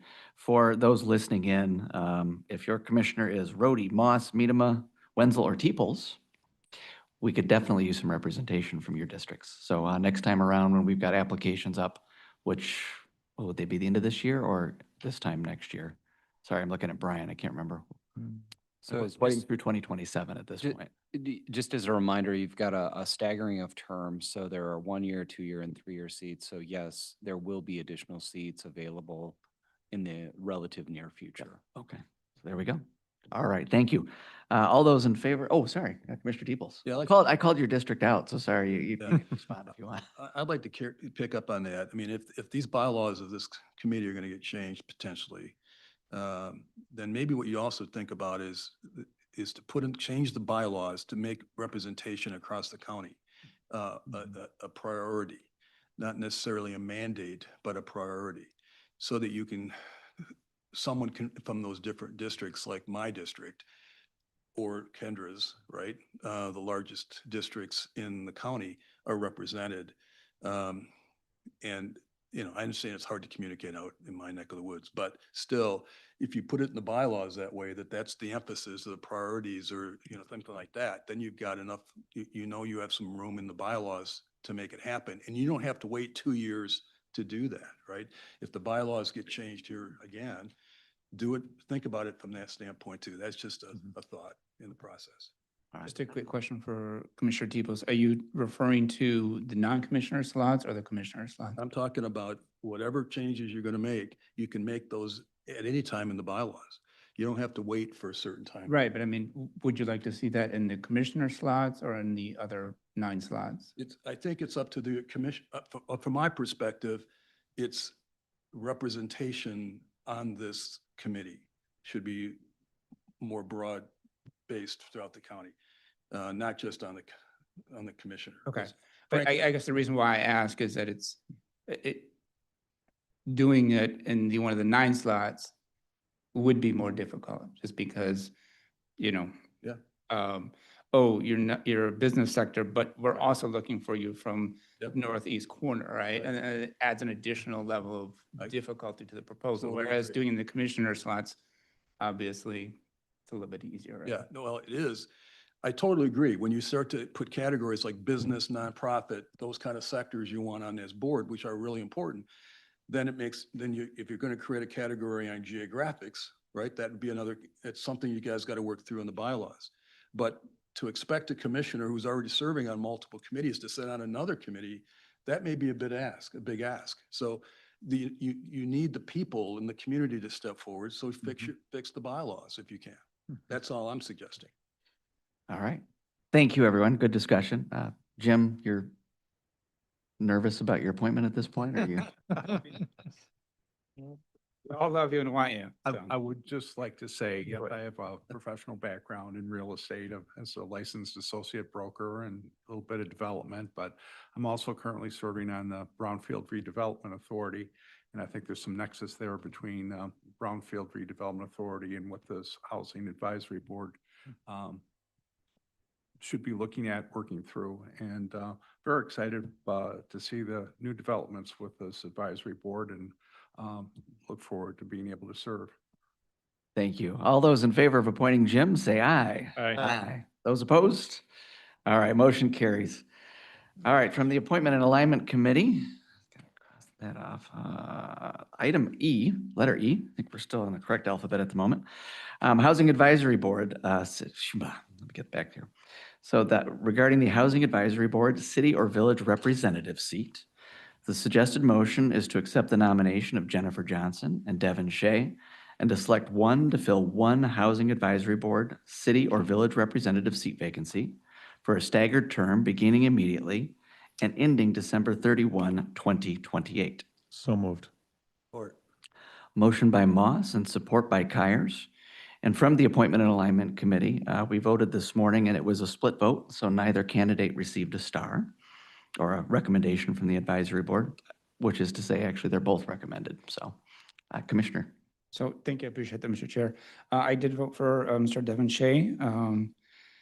Devin is deeply involved in housing issues in Southwest Ottawa, and as a City of Holland council member, represents a community that to me, I think has been doing a lot of great work around housing, and would be a valuable addition to the board. Thank you, sir. Anyone else? All right, I just, to give the counterpoint there, I voted for Miss Jennifer Johnson. She is on the, I gotta think here, Village of Spring Lake Board. Has quite a bit of business experience. She's a lender in her profession, works for Lake Michigan Credit Union, and also has quite a bit of experience dealing with housing. In particular, I think one of Commissioner Zylestra's passion with keeping people in their houses who are currently in jeopardy of losing it. So, at any rate, both qualified candidates, though. Commissioner Justin, if you'd call the roll. Sure. Mr. Moss, Jennifer Johnson. Mr. Kyers, Jennifer Johnson. Mr. Barry, Devin Shea. Mr. Bonema, Jennifer Johnson. Mrs. Rhodey, Jennifer Johnson. Mr. Zylstra, Devin Shea.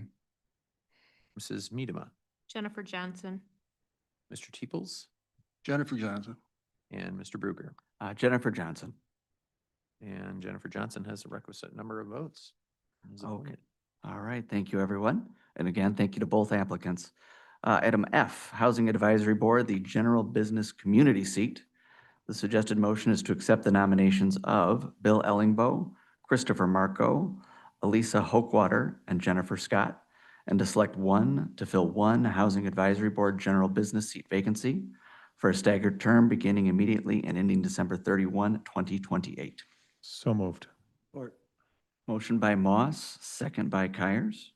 And as with the first vote we had, the Appointment and Alignment Committee this morning was split on two individuals. I believe Christopher Marco and Elisa Hochwater each received 2 votes. Again, all applicants are excellent and very qualified. Thank you to everyone who applied. Any discussion? Yeah, I did vote for Christopher Marco on appointment committee. Since he's been a part of Lakeshore Advantage, Chris has come to every single meeting. He's been a strong participant at every single meeting. I think the board would be well served by having Mr. Marco. And yeah, I appreciate all applicants applying as well, but yes, I think Commissioner Mark would be a great choice. Thank you, sir. Yep. Christopher Marco impressed me a great deal. Obviously experience, has education in that area. I do though, I think I will probably be voting for Alyssa Hochwater. She interviewed great, has master's degree in urban planning, and I've never saw anyone so genuinely excited about GIS maps. She loves it. She lives it. I think she would be, give valuable input to a housing advisory board. All right, thank you, sir. Commissioner Moss.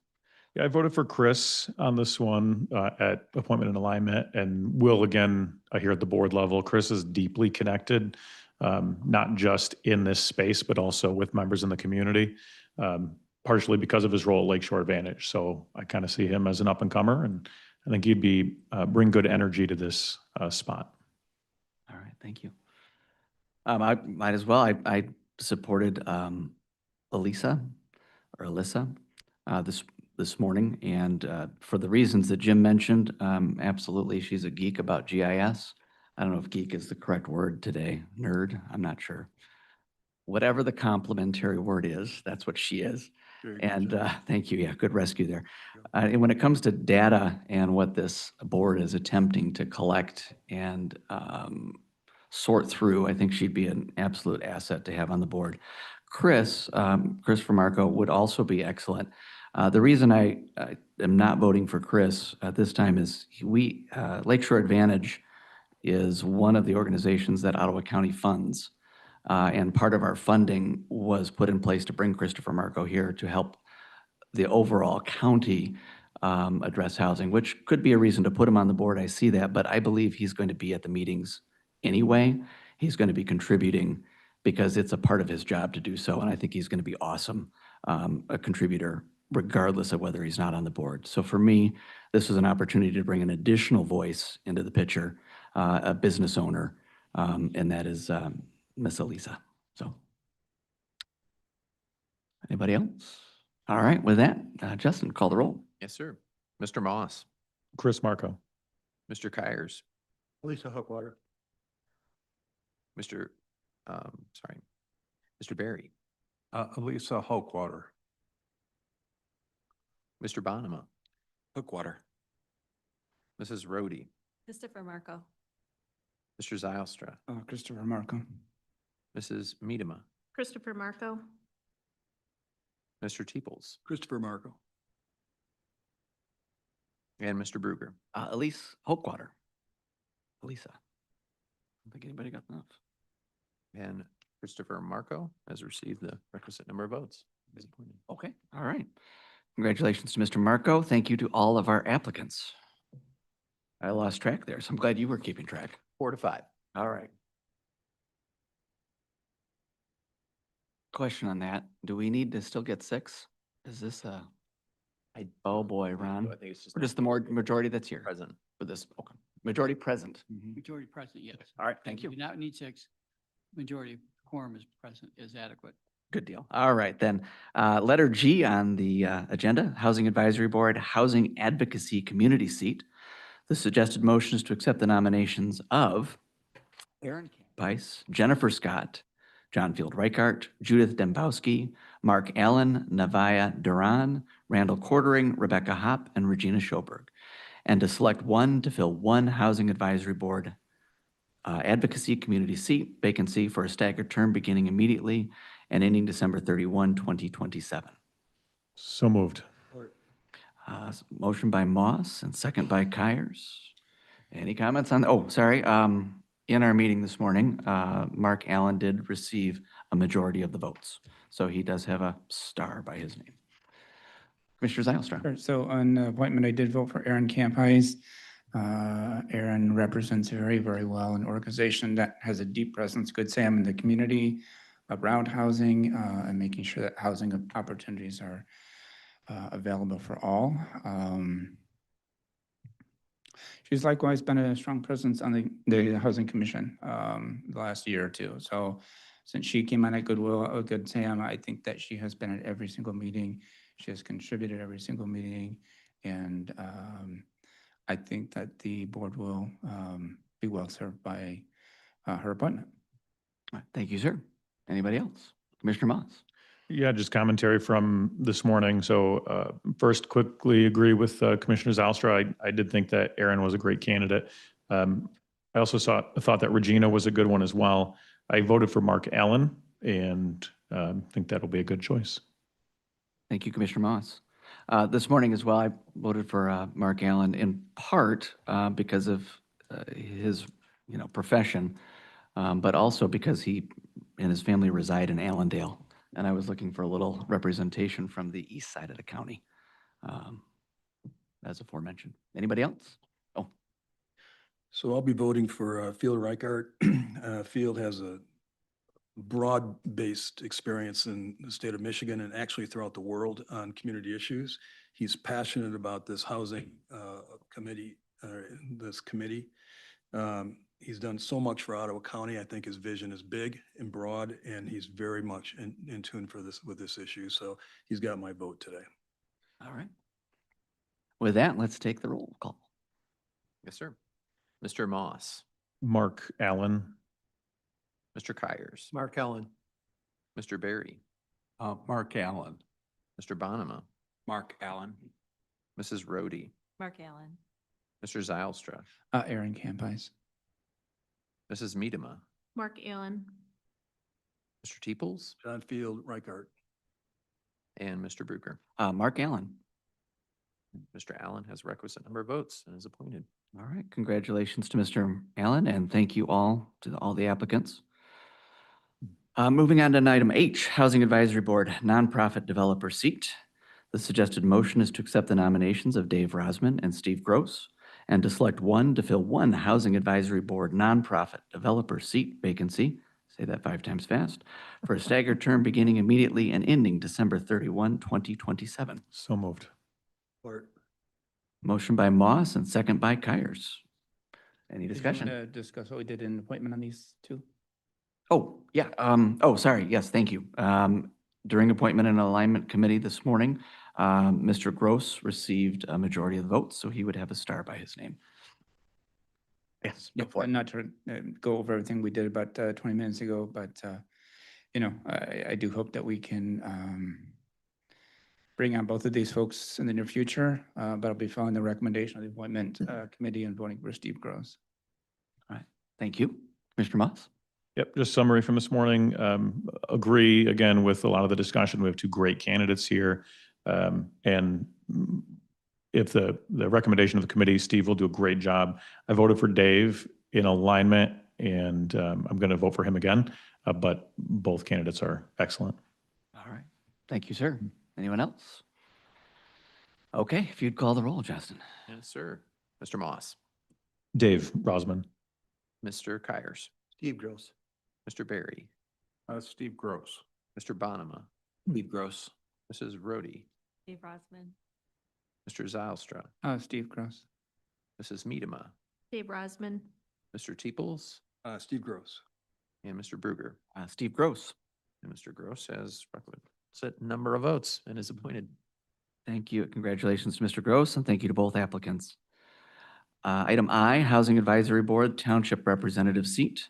Suggested motion is to accept the nominations of Jerry Rabideau and Randall Quartering, and to select one to fill one Housing Advisory Board Township Representative Seat vacancy for a staggered term beginning immediately and ending December 31, 2028. So moved. Support. Motion by Moss, second by Kyers. You guys got a great thing going.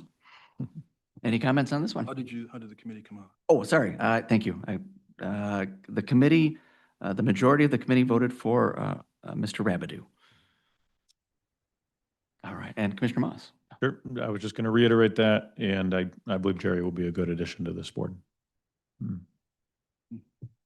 Jim. I just want to say for this particular position, as well as all the other positions for the Housing Advisory Board, it's almost an embarrassment of riches that we've got so many talented people that wanted to be part of this. And I think it also highlights how important the issue is to the community in Ottawa County. But again, some great candidates, but on this one, I'll be voting for Jerry Rapidu. All right. Is there any background information as to why, Oh, of the of those two? of the Yeah. two candidates, they were both highly qualified. Mr. Quartering sits on a planning commission. Jerry Rabideau is an elected township supervisor. Mr. Quartering, loads of experience in housing. Mr. Rabideau is probably less experience in housing. What else? There's a little bit of discussion on if the original intent was an elected official. Yeah.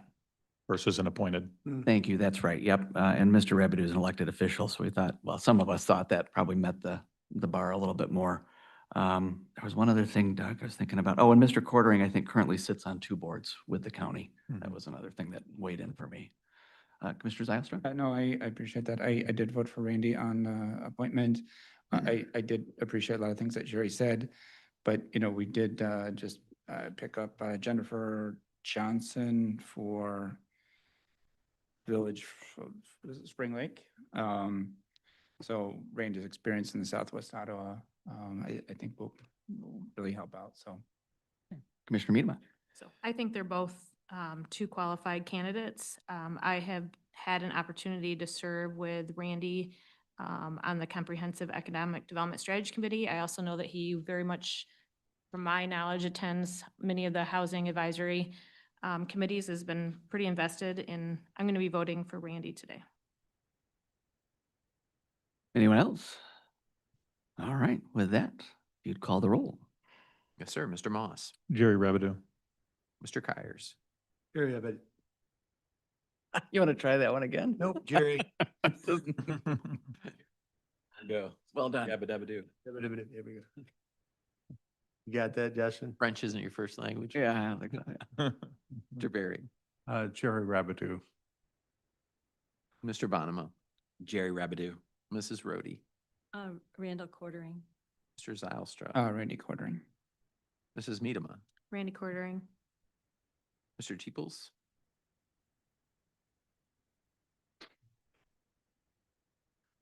I didn't pause. Yeah, yeah, these are great candidates. Jerry Rabideau. and Mr. Bruger. Jerry Rabideau.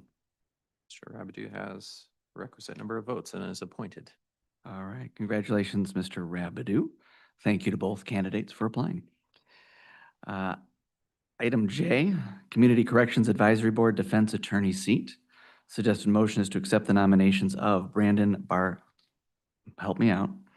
Barthélemy and Christine Tober. There we go. And to select one to fill one Community Corrections Advisory Board Defense Attorney seat vacancy to serve the remainder of the current term through December 31, 2026, and the following term beginning January 1, 2027, and ending December 31, 2029.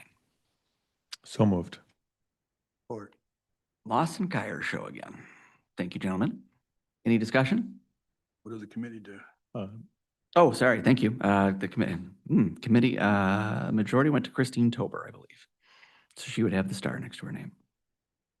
Both candidates were great. I will just say that, which I'm sure somebody else will say in a moment, but I'll say it. Commissioner Moss. Both candidates were great. Well done. And both work in the public defender's office, and that's it. All right, Justin, if you'd call roll. Yes, sir. Mr. Moss, Christine Tober.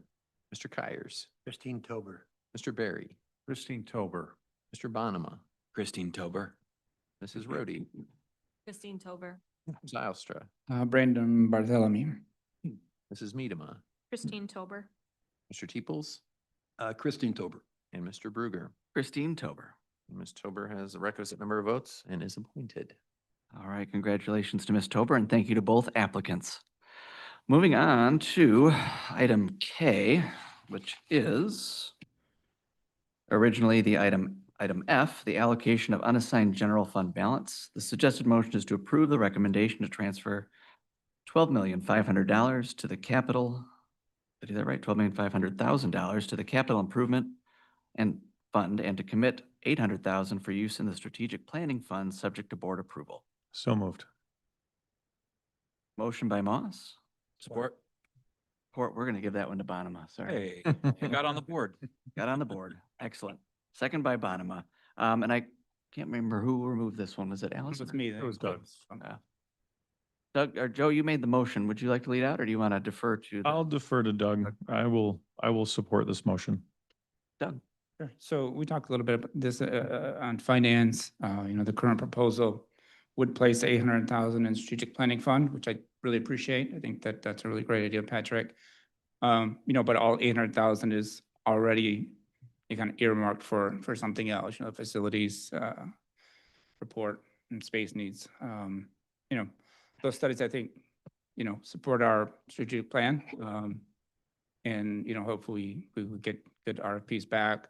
But at the end of the day, that would fully allocate those 800,000 basically and really wouldn't leave any capacity for other initiatives that the board may have for strategic planning. So I'd like to amend the motion to reduce the proposed transfer to the capital improvement fund from 12,500,000 to 12,250,000 and increase the amount designated for transfer to the strategic planning fund from 800,000 to 1,050,000.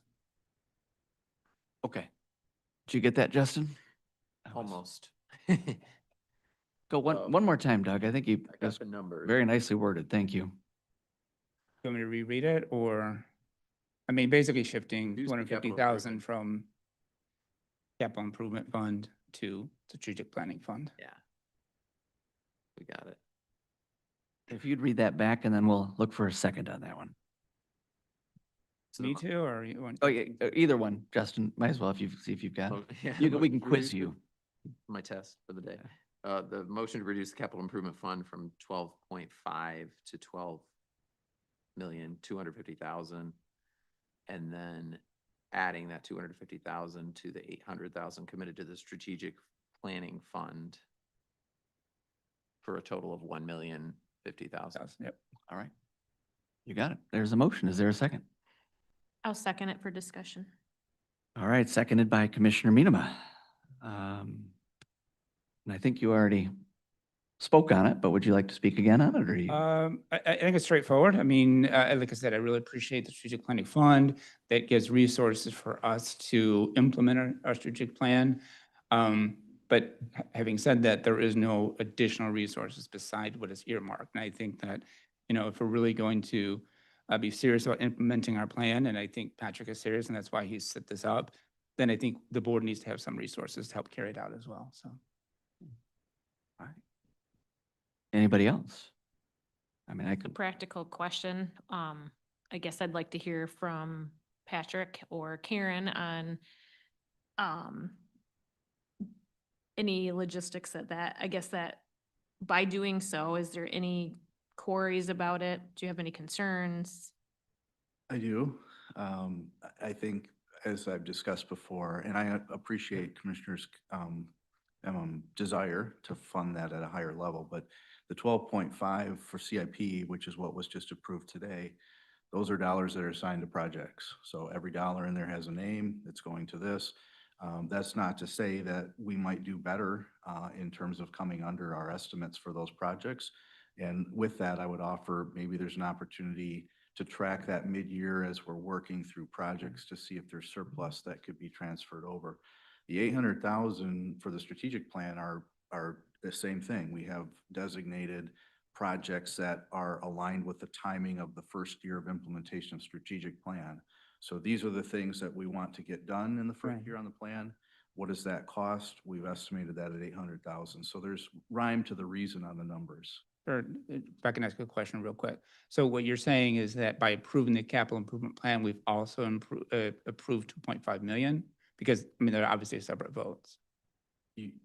The approval of the plan endorses the proceeding of those projects which are funded with this money. We're funding the capital improvement fund with that 11.5. Not all of that, obviously. Okay. I just want to make sure that we're apples and oranges, right? One thing is not necessarily dependent on the other. Those are two separate votes. Correct. We're Just when John put the amendment in finance, that made the allocation, the, you know, master plan, subject to board approval, which I think we all supported, right? So that's why we have two separate votes. We have the plan, and then we have some allocation to that plan, so. That's correct. They're two separate votes. Right.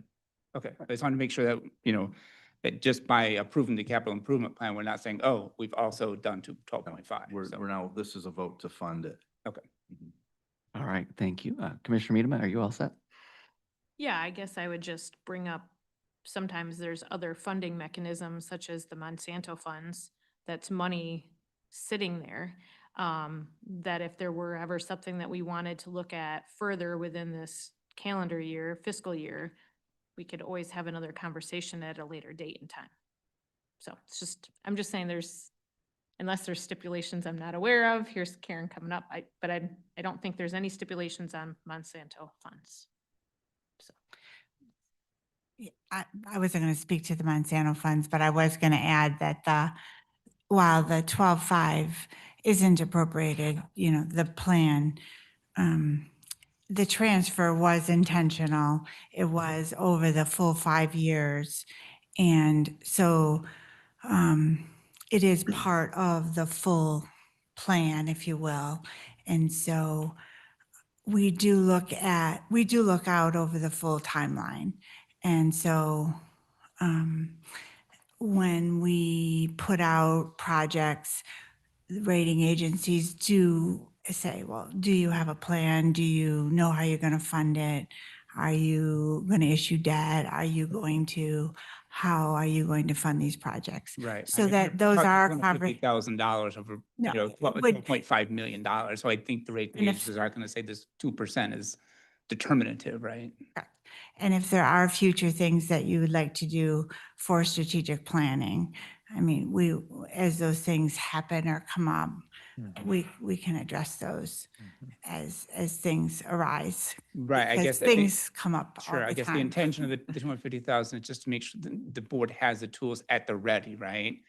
Just as, you know, you're putting in 12 something into CIP, you're doing that so that you have the resources at the ready to implement the capital improvement plan. We have specific project on the full 5-year plan, I think was what Patrick was trying to say, is that we have the full year plan and we have projects identified and at least estimated out, not at the ready. These projects are identified. If not, we're not requesting a formal appropriation, but they've been identified. So we're identifying things and we're putting funding with it. Similar with strategic plan. We have identified strategic plan projects, we've assigned the projects, and I put funding with the project. So that's our goal in the budget process, to put Right. money I with think there's those a little bit of ideas. difference though, Karen, because the strategic planning fund is dollar for dollar allocation, right? I mean, we have the list of projects that Patrick is thinking about. We have the exact dollar according to each project. I don't think that that's the case with capital improvement, right? The 12.5 is not dollar for dollar allocated over the next 5 years, right? Because the idea is have the fund, and then every year we add into it. It pretty much rolls out for the full 5 years, yes. Dollar for dollar, pretty much. Thank you, Karen. Yeah, you're good. All right.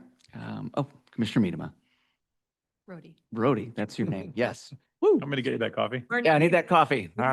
We weren't the matching ones. Yeah, I know you yet. We came in early this morning. It's like a uniform out here. Little midway break. Carry away, Mr. Commissioner Brody. We just need more coffee. Okay, just a couple of thoughts on this.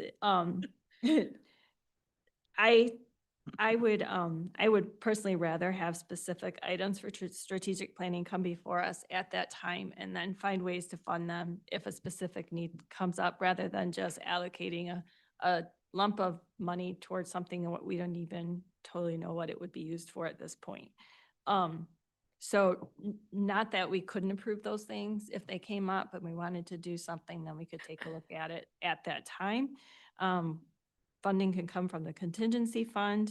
It could come from leftover, projects. Things don't always come in, we're even thinking these two projects at $800,000 might not be that high. So personally, I would just rather them come to us individually at the time than, just throwing money at something we don't know what it is. Thank you, Commissioner. Commissioner Barry? Karen, just drag you back into this again for a second. When we talked about this in committee, I think originally, a lot of the point of the exercise of moving this money is to make sure your ratios or percentages of all county money is accounted for, that there's some policy around these things being in specific, dare I say, envelope. Anybody remembers my Yes. Yeah. question about Dave Ramsey envelopes?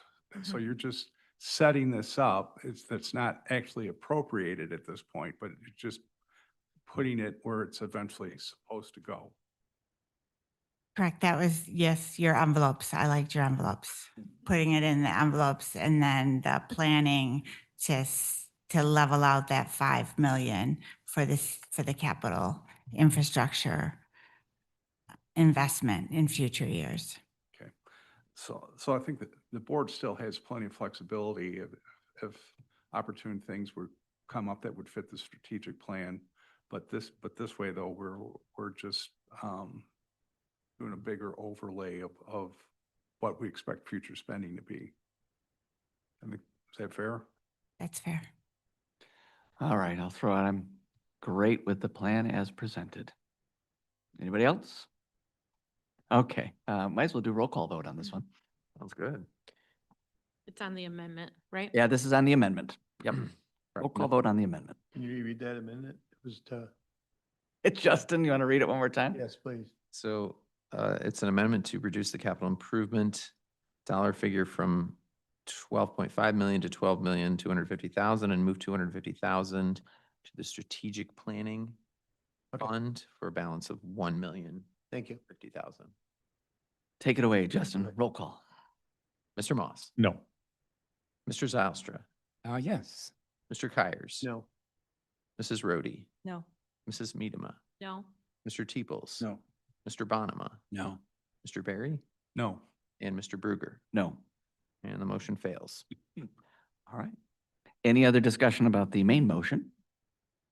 I would just oh. like to say that it's always encouraging when we have a surplus of funds. So great to see that we have money to move because there's a surplus. All right. Thank you, Commissioner Rhodey. All right, Justin, if you call the roll again. Yes, sir, Mr. Bless you, Mr. Barry. Bless you. Yes. Sorry. Mrs. Medema, Me Yeah. sounds going around. Mr. Moss, Yes. Mrs. Rhodey, Yes. Mr. Zylstra, Yes. Mr. Kyers, Yes. Mr. Bonema, Yes. Mr. Teeples. Yes. And Mr. Bruger. Yes. Motion passes. Thank you to staff for all your hard work on that.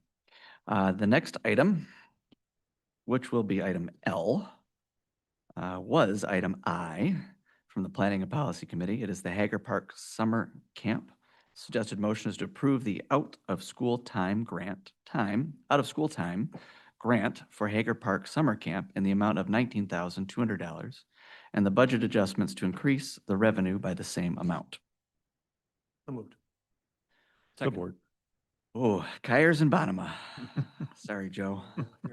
Yeah, you're out on that one. You're slipping. All right, so we've got a motion and a second, and I do, do you want to start, as you made the motion, or do you want to defer to Allison who? I defer to Alan. All right. Oh, sorry, it was Joe. I pulled this Commissioner one. Moss. Oh, now you, yeah, there we go. All right.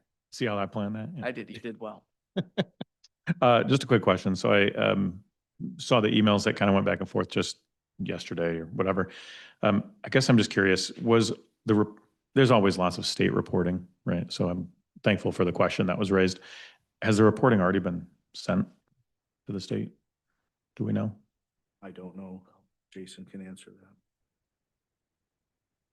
I do not believe so. So we just finished up camp last week. So I think we have Congrats. some time to do the reporting. How'd it go? Good. So we averaged, we far exceeded our registration expectations. This is our second year. So we averaged 35 students a week. So we felt really good. Wonderful. Yep. Where'd they come from, Jason? Are they What areas of those students? Are they, where are they from? I think mostly in the Georgetown area, but I could find out Yeah. to see if, yeah. Just curious. I mean, obviously you have a better way of communicating with Georgia. And we have- Some of us. We So, hope to that's to nice. expand it where we have opportunities to run these camps. So part of the requirement to run an all-day day camp is it goes through licensing, very similar to childcare. So you have to have first responder response times or a licensed nurse or whatnot on site. So we've evaluated our different sites and we hope to expand it to other facilities. I guess my follow-up question is, was it clear that all the students' names would be reported to the state? That was surprising to me. So I think that they, as a, because it's part of the state out of school, they have to show that it is supporting students. So it requires the basic amount of identifiable information. That's still protected information, even though we are required to report it, if that makes sense. No, is there, I just don't understand. Is there like a education component to this? Or is it just like camp? It's an out of school. That's the summer piece camp I don't program. quite understand. Yep. So it's to provide structured activities for students in the summertime outside of school. Okay, so it's still very education like oriented. Yes, So it's not totally abnormal that the reporting would correct. go along with that, Correct. as it's more of an official government-oriented education, albeit fun activity. Correct. Correct. Okay, thank you. All right. Thank you, Commissioner. Anybody else? I would just add that maybe, Jason, you could pass out some housing commission applications next time you guys host this. Georgetown had 30. Sure. Sorry. Yeah, we digress. All right. Let's take a vote on this one. Might as well do a roll call. Oh, sorry, Jim. One comment. I would expect the grantor would like to hear from the grantee that these were actually real people that benefited from the grant. I mean, I almost see that as a fraud prevention mechanism. So Yep. counting of who was actually there. Oh, I thought we were going to vote. I will Mr. say Needham. outdoor learning is a wonderful place to learn. So speaking Right. from past nature-based teaching, I think it's wonderful that kids are learning outdoors. All right, let's do a roll call vote, Justin. Yes, sir. Mr. Moss, Yes. Mr. Kyers, Yes. Mr. Barry, Yes. Mr. Bonema, Yes. Mrs. Rhodey, Yes. Mr. Zylstra, Yes. Mrs. Miedema, Mr. Teeples, Yes. and Mr. Bruger. Yes. Motion passes. Okay, committee reports. Item 9 on the agenda. This is, as we may or may not recall, opportunity for commissioners to talk about the committees that they're on if they'd like to. They can also do so during our commissioner comments. I will share one thing Commissioner if I could.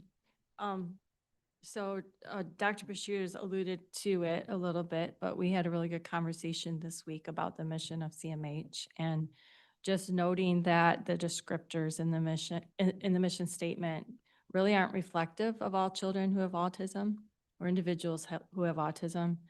There have been a lot of findings in recent years where some individuals with autism are actually quite capable intellectually, but they're unable to communicate. And so there have been some significant findings through methods like teaching them to spell, where they're discovering that actually they have been alert and aware of their situations and the interactions of people around them the entire time.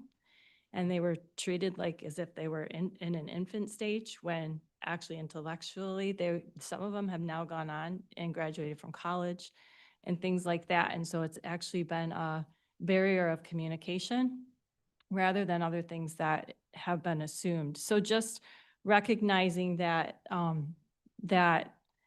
we we need to not just be putting labels on them as being intellectually or developmentally disabled, but that it really is a distinct category with some unique characteristics. And so just bringing that up, that I think that was a very encouraging conversation, and also something that acknowledges some pretty critical needs of that population that we serve. So I'm encouraged going forward then as we are looking to better serve children.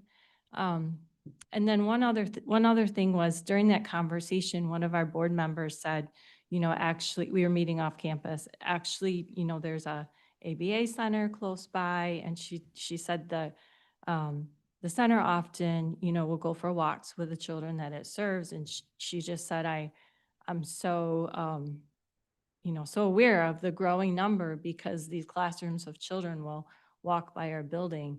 And as our meeting let out, a classroom went for a walk by our building. And while it's precious to see them, it's also heartbreaking, because it was probably 20 to 30 children under the age of 5 walking by with autism, with their parents and service providers caring for them. And so the numbers are skyrocketing. And so it was just a reminder again of how important CMH is in that role, and just how critical that is to our community and to those families who are caring for those kids. So just want to share that. Thank you, Commissioner. All right, looks like that's it for the committee reports, public comment. If there's any, I'm sorry, can I share a committee oh report? yeah, sorry, go I ahead. could do it during commissioner comments too, but I just wanted to earmark Thursday, September 17 from 6 to 8 p.m. Is a celebration of 10 years of Farmers of the Tapas. And so if commissioners who haven't signed up yet that would like to participate, they can still do so. You can either reach out to Julie Lammers at her email address, jlammer@myottawa.org. The public is more than welcome to reserve a seat as well. And just wanted to share a little bit about the funds basically are utilized to help preserve farmland in Ottawa County. And anyone that's interested can go to event.gives/tapas 2026. So just wanted to share that. Julie's been hard at work for many months, gearing up for this special night. So. Thank you. Yep. And I just thought of one with Commissioner Wenzel not here, and veterans. We ought to mention the Veterans Stand Down and Resource Fair is September 11. I'm looking at Patrick. I don't know. It's actually this Friday. Was it this Friday? Apologies. I was looking at an old date online. This Friday. It's Friday. Yep, Yep. I had it on my list, but Oh, all I right. didn't, if you want, it is Friday from 10 to 2 at the Pinnacle Center in Hudsonville. That's what it is. All right. Thank you. Yeah. It's not tomorrow? No, Right, this Friday. I believe it's Friday. It's Friday. I had it on for tomorrow, so I'm just making sure. Checking, Brian. You might, Stand by you for, may be right. I just want to make sure. Okay, now you got me worried. I'm 99% sure. It's Friday. Okay. this Friday. Mhm. All right. Not next Friday? Not next Friday, this Friday. Veterans Stand Down and Resource Fair. Pinnacle Center, Hudsonville, 10 to 2. 10 to 2. Be there.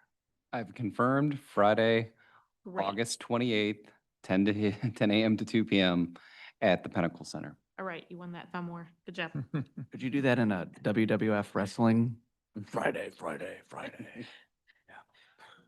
We digress. Okay, public comment. If there's anybody from the public who would like to address council one more time, or for the first time today, please approach. Keep your comments to about 3 minutes. Thank you.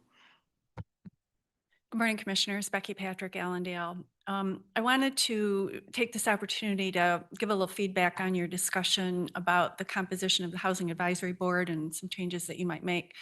A couple of thoughts. First of all, the idea that you are looking to expand membership. I'd just like to piggyback off of Commissioner Barry's comment that you really do have an embarrassment of riches with the number of people that applied to this. So there's obviously a huge interest in the members of the community to serve here. And not only is there interest, but there's skilled interest. I mean, everybody who applied to serve here has skills and abilities and connections and experience and you name it that would serve the Housing Advisory Board very well. So that kind of brings me to my second comment, which is regarding the part of the discussion where you were thinking about the possibility of adding geographic sector preference of some kind to the Housing Advisory Board.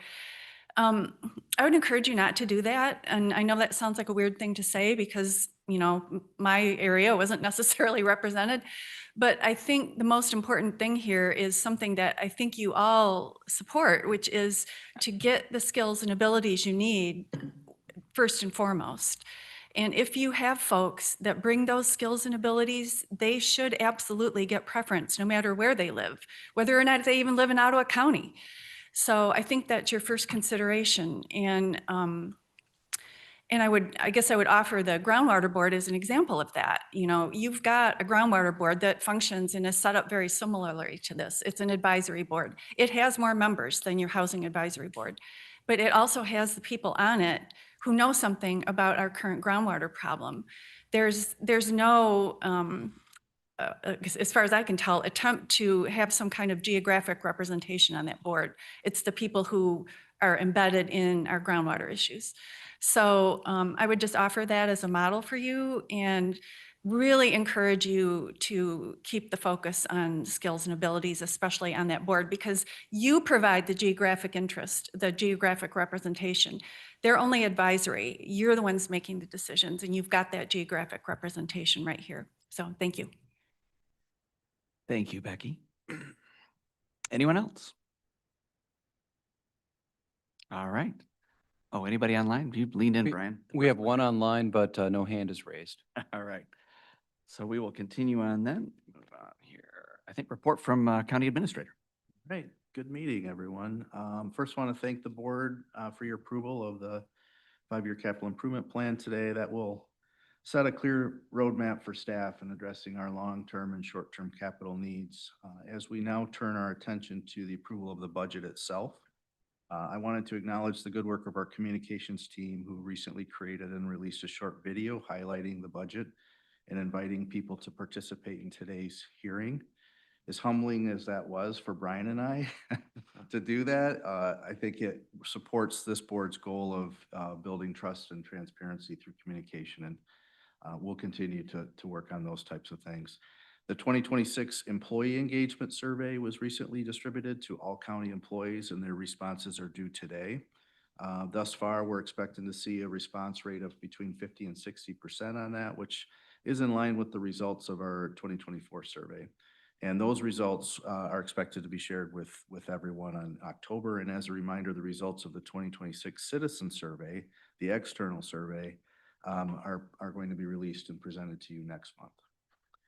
Over the past couple of weeks, our labor attorney, our interim HR director, Sarah Allen, and I have been meeting with our department heads and elected officials to prepare for our upcoming sit-downs with all 8 county collective bargaining units.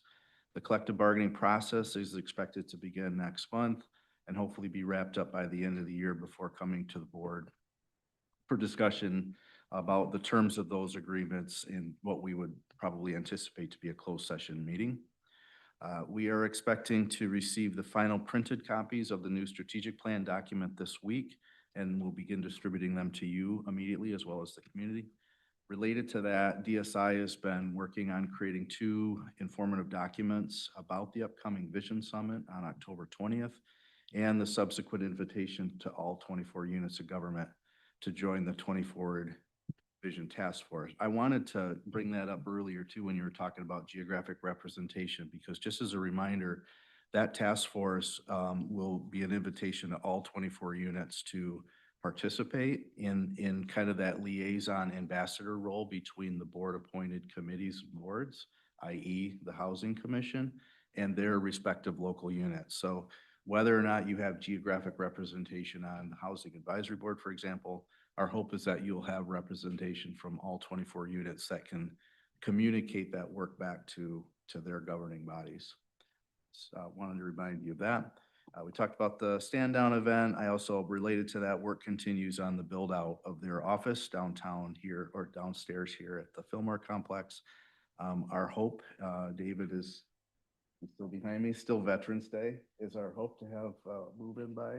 Yes, we'll be completed by early November. Okay, so we're kind of planning some kind of a Veterans Day ribbon cutting event or something like that to kind of celebrate the new home for the Veteran Services Department. And that is all I had, sir. All right, thank you. And commissioner comments? We can go around the horn. No particular order. Anybody want to jump on it? Nope, nope. Good, Joe. Oh, Allison? Doesn't matter to me. No, okay. I didn't know if you had one or you were waiting. Sure, yeah, I'll go. You guys want to thumb wrestle for it? You can. No, I'm good. Okay, all right. Okay. Commissioner Moss. Start here and go around. Okay, so I'll just keep my comments short. Wanted to touch on a couple of hopefully some upcoming discussion we're going to have on the flock cameras and kind of the changes that we've seen, especially in the last year. This is, as I'm sure everyone is aware, an emerging technology that has really significantly increased in usage.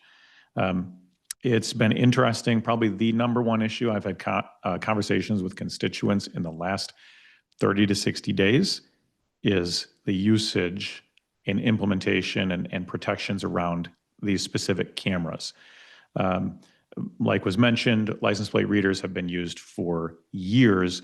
The greater concerns really are coming from the real-time data usage and AI integration of what the images that are coming out of the flock system. And I thought the people who gave public comment did a great job explaining it. I've talked with the sheriff, members of law enforcement, commissioners, state legislators. There is going to be movement on this in Michigan and across the US. We are having, I believe, some issues with some of our flock cameras being cut down or damaged. I think one got shot with a shotgun down the road from here. And so I look forward to more discussion on it. And I think it is absolutely incumbent on us as elected officials to preserve and protect the individual rights of our constituents. And it's been interesting over the last couple months how this conversation went from essentially no conversation and people being introduced to the issue, and now a much greater understanding. And even members of law enforcement that I've spoken to 2 months ago, as we were first looking at this, their opinions now, just 2 months later, are very different. And more so, understand and echo some of the concerns that are being expressed. So anyway, just wanted to share some of that and look forward to more discussion.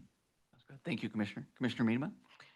I have three short things. One, I just wanted to continue adding on to the conversation that Commissioner Rhodey was sharing about. I really appreciate the conversation that she shared and that Dr. Bashir shared about looking at the mission, looking at autism in our county. I do think that the movie Spellers was briefly mentioned, and it is a movie that I personally have watched. I thought it was profound. Just a little bit of a capture about it. It's a story of a group of, true story, of a group of non-speaking autistics who, after years of silence and misconceptions about their intelligence, they found a method of communicating called spelling to communicate, or also known as S2C, which allowed them not only to spell on a letterboard their own thoughts and feelings, but to demonstrate their intelligence and capabilities to their family and friends, and now the larger world. And so I personally really benefited from watching the movie. I think it's a movie that I would think that professionals, if they haven't had an opportunity to watch it yet, I would definitely recommend it. Second topic would be the budget conversations.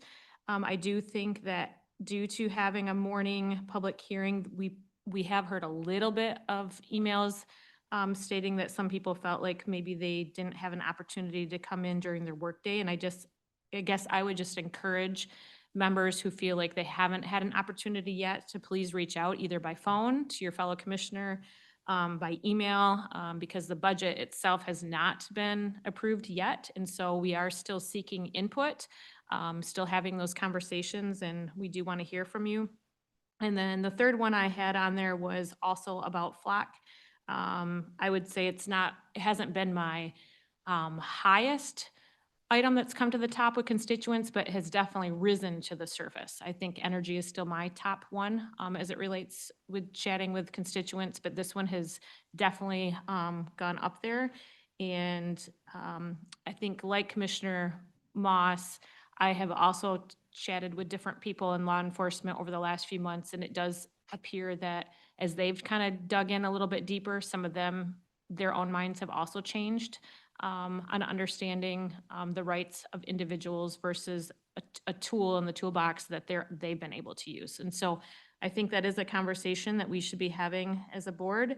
I would love to see that added to the work session that's coming up in September, if that might be the most appropriate avenue to have a next conversation. All right, thank you, Commissioner. Commissioner Bonneman? Yeah, the discussion on flock was very interesting to me. I'd say as commissioners, we probably receive several hundred emails a week. Over the last month, I probably received 6 or 7 emails on this topic, which I personally benefited from this camera system. A few years ago, my SUV was stolen while I was at work in my office, right out of the parking lot. And these cameras were used to track down not only my vehicle, but to catch the perpetrators who are now serving 10 years. So, I've seen the benefits of how it works. And the sheriff at that time was sending me pictures of my vehicle, rampaging all over Ottawa County and then some. But at the same time, the comments that we received today absolutely need to be taken seriously. And as the different effects of AI emerge into our population, we need to be willing to pivot and reconsider new information as it's made to us. So made available to us. So I fully encourage us to continue this discussion and look forward to learning more. And while I have a very positive view on it, I want to make sure that there's pros and cons. And so I want to make sure we consider the cons. So, but it's a great day to be in Ottawa County. Holy cow, I love this time of year. And get out, enjoy your community. This is why we live here. Okay, thank you, Commissioner. Commissioner Kyers, who drove 8 hours yesterday, came in late last night, and after this meeting is going to drive 8 hours again back up to the UP, I understand. There you go. Any comments from you? Really beautiful up there too, so not as beautiful as Ottawa County. Of course. I agree with Impossible. the flock cameras conversation. That's probably been one of my highest ones. I think we need a work session, and I think we need to respect our sheriff and our officers and their viewpoint on them. It's just not our viewpoint alone, but it's protection for the people and how it helps them run safety in the county. So I think that's a high priority, and we have to figure that one out. We have to realize we're not legislators, we're commissioners. So we might not like them, but it doesn't mean we can change them. So that's something we got to deal with, whether we like it or not. I love our reports today, the CMH, the MSU, and the HR. Good job in your first report, Sarah. Kudos to you. So thank you. All right, thank you. Commissioner Teeples. 3 things. First, we haven't talked about, or the public isn't aware, that the issue of transportation throughout the county is still ongoing. This is a heavy lift because there's so many. We're coming from scratch on this whole thing. I am aware that some of the major employers in Ottawa County are meeting privately to discuss the need or the objectives before we even take any more action about that. So there's work being done on this issue. Just be aware that it hasn't been forgotten. For that, number one. Number 2, I agree on the flock discussion. Like, we all are getting communications by various constituents about this, and we all want to protect individual rights. That's one of the beauties about the law. As things come up, there's that balance, right? With public interest versus individual property and freedoms and rights and things like that. This is one of those things that appears to me that it's so new that we're all learning together. And I know the work's going to be done in Lansing. I've heard a lot of talk about Lansing. It's where it should happen, because this is an issue that affects not just one county, but the whole state and the nation. So I'm sure it'll be addressed. I know it's going to be addressed. I've been hearing more and more about it to make sure that the right, as close as possible, the balance between public safety and individual freedoms are taken into consideration like anything other constitutional rights. The last is on this housing issue, geographic issue for the Housing Commission. I'm not involved with the Housing Committee, so I'm just giving you my thoughts on this. The priority should be, in my opinion, nonprofits, businesses, just like your bylaws currently say. But my comments earlier was geographic consideration should not be a mandatory category. It should be a consideration. It should be maybe expressed as a preference to encourage more, but it cannot slow the progress down of this housing committee, right? And I agree with Becky's comments today about the priority of skills, right? People that have vested interest, but to the extent that we get more broad-based geography considerations, don't rule that out, because I think it's still an important consideration for your committee. That's all I got. Thanks. Mr. Zylstra. Sure. I don't want this to be a criticism of Commissioner Tepos, because I really do appreciate your point of view on this, but I do want to address a comment, he made regarding adding agenda items during approval of agenda, right? I mean, I understand your point that adding agenda items at that time, may deprive residents of a bit of advanced information about what we're going to discuss or what we may discuss. But the reality is that board members in general, we don't have control over which items or whether an item itself gets placed or not on the agenda. And so for me, adding items during approval agenda is really the only opportunity for those who don't have that control to at least have some ability to place items in front of the membership for their approval or no, right? So I appreciate what you're saying. I hope you understand that, I had sent the email yesterday saying that, here's my issue and here's what I'd like to do. I understand that, residents don't have access to that right away, but a discussion like we had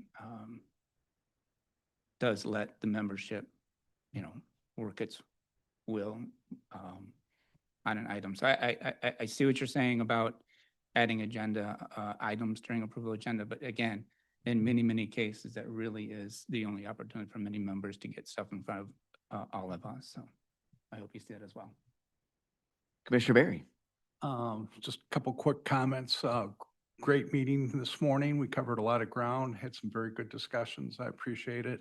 Block, of course, was prominent in a prominent topic, and I would second what others have said that 2 months ago, you really didn't hear anything about this, and has all of a sudden got wheels and has gotten into the national conversation. It's a slippery slope. Losing rights is a very slippery slope, and we live in a modern age, and that seems to be the direction it's going, but need to be very careful how we step on these things. But I'm also left with a data point that Sheriff DeBoer shared with me, and we exchanged some emails on this, that last year alone, the flock system allowed them to find 6 missing and or suicidal individuals before anything bad had happened. That's a real thing too. And I wish we had more of a discussion on the front end of this a couple months ago as this was coming on, but discussion now is better than never, not at all. And we'll have some things to weigh out here, I think. Thank you, Commissioner. Commissioner Rhodey, or Miedema, depending on what part of the meeting we're in. Thanks. I just have a few thoughts I want to share, specifically on the flock situation as well. I love the work of Thomas Sowell, and he has a saying that is really helpful when we consider government decisions, and that is there are no solutions, there are only trade-offs.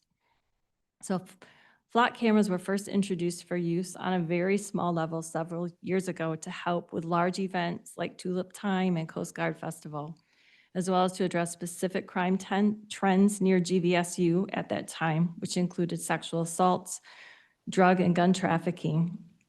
And it definitely has had some benefits for rapid response on and curbing crime, especially near Grand Valley. However, its use appears to have extended more broadly across the county, and we have learned a lot more about flock itself. During the COVID-19 lockdowns, hundreds, if not thousands of citizens gathered in Lansing to protest using their vehicles. At that time, local Democrat activists paid a data firm to track the cell phones of those in attendance all the way back to their homes, which was documented on national news sources. Had Flock been in place, it's not a far stretch to think that some of those vehicles could have been tracked back home by the Michigan State Police. For sure. Locally, we have witnessed the extraction of Marlena and Ryan Kelly by the Michigan State Police in recent years. If we have a politically driven attorney general, regardless of party affiliation, Flock is of great concern. I agree with residents that we really need to think through Flock at this point and reconsider the trade-offs that we have come to know. Acknowledging that funding for Flock and for items for the Sheriff's Department does fall under our purview. We don't want to look back in 5 or 10 years and find that we have become China. This certainly looks like a road that could lead in that direction. So that's all I've got. Thank you, Commissioner. I think apropos timing on the topic of Flock, after this meeting, Patrick and I are going to sit down to discuss a number of things, but one of them is work session agenda items. And Commissioner Zylstra also had requested a conversation about Flock via email previously. So Patrick, I think that one's rising to the top right now. So be clear. All right. So thank you everyone for your comments on that. I think I've got a few here I'll throw out. As far as agenda items and adding to an agenda at the last minute, if we had done that in the past, and it sounds like we did, and it wasn't an emergency issue, we shouldn't have done that. I don't remember what the situation was exactly that Commissioner Miedema brought up, but hopefully it was justified. Probably have to go back and watch the video. Maybe we justified it in the moment, but in hindsight, maybe not. I do believe that items like Commissioner Zylstra's item today is definitely best. We've got a process, run it through the committee, and have the committee address these things first before bringing them to the board. I think that's the best approach as far as process goes. And then I think I'd be remiss in not mentioning that we had an election after our last meeting and before this meeting, between the two. And so congratulations to Commissioner Moss on his Thank you. victory with the Republican nomination for the 89th district. And also to, on the Democratic side, Megan Zickus, I believe, is the nominee as well. And so wish both of them luck in the future. For those in the public listening in and curious about what happens at the board level if Commissioner Moss is elected to serve as a representative in the state, we will have as a board, we will have the responsibility of appointing his replacement once he, got to get this terminology right, Patrick, once he resigns his position, or January 2nd, if not sooner, or something like that. At any rate, we've got to jump through a few hoops to make sure that happens appropriately. Patrick and I will be working to make sure that process is in place should Joe win in November. And then also the CMH millage passed. Thank you genuinely to the community for your support for that millage, over 60%. Can't remember the total on that one, but it was high. The Parks millage, 67%? Yeah, that's wonderful. The Parks millage passed as well. Thank you to the community for that. And then finally, on the public transportation note that Commissioner Teeples mentioned, I had the opportunity to ride on the Harbor Transit bus from downtown Grand Haven to the Ottawa County building for the staff picnic. And the ride was a pleasure. They have an app on your phone now. It works just like Uber. It was a free ride here and back, and it was phenomenal from a public transportation perspective. So thank you to Harbor Transit for running the pilot program to see what the ridership looks like. If you're interested in riding, please do that. And there's a video on my Facebook about me riding, and it's kind of goofy. So if you want to laugh at me, that'd be a great way to go. I think with that, anything else? I think we're adjourned. Thank you very much.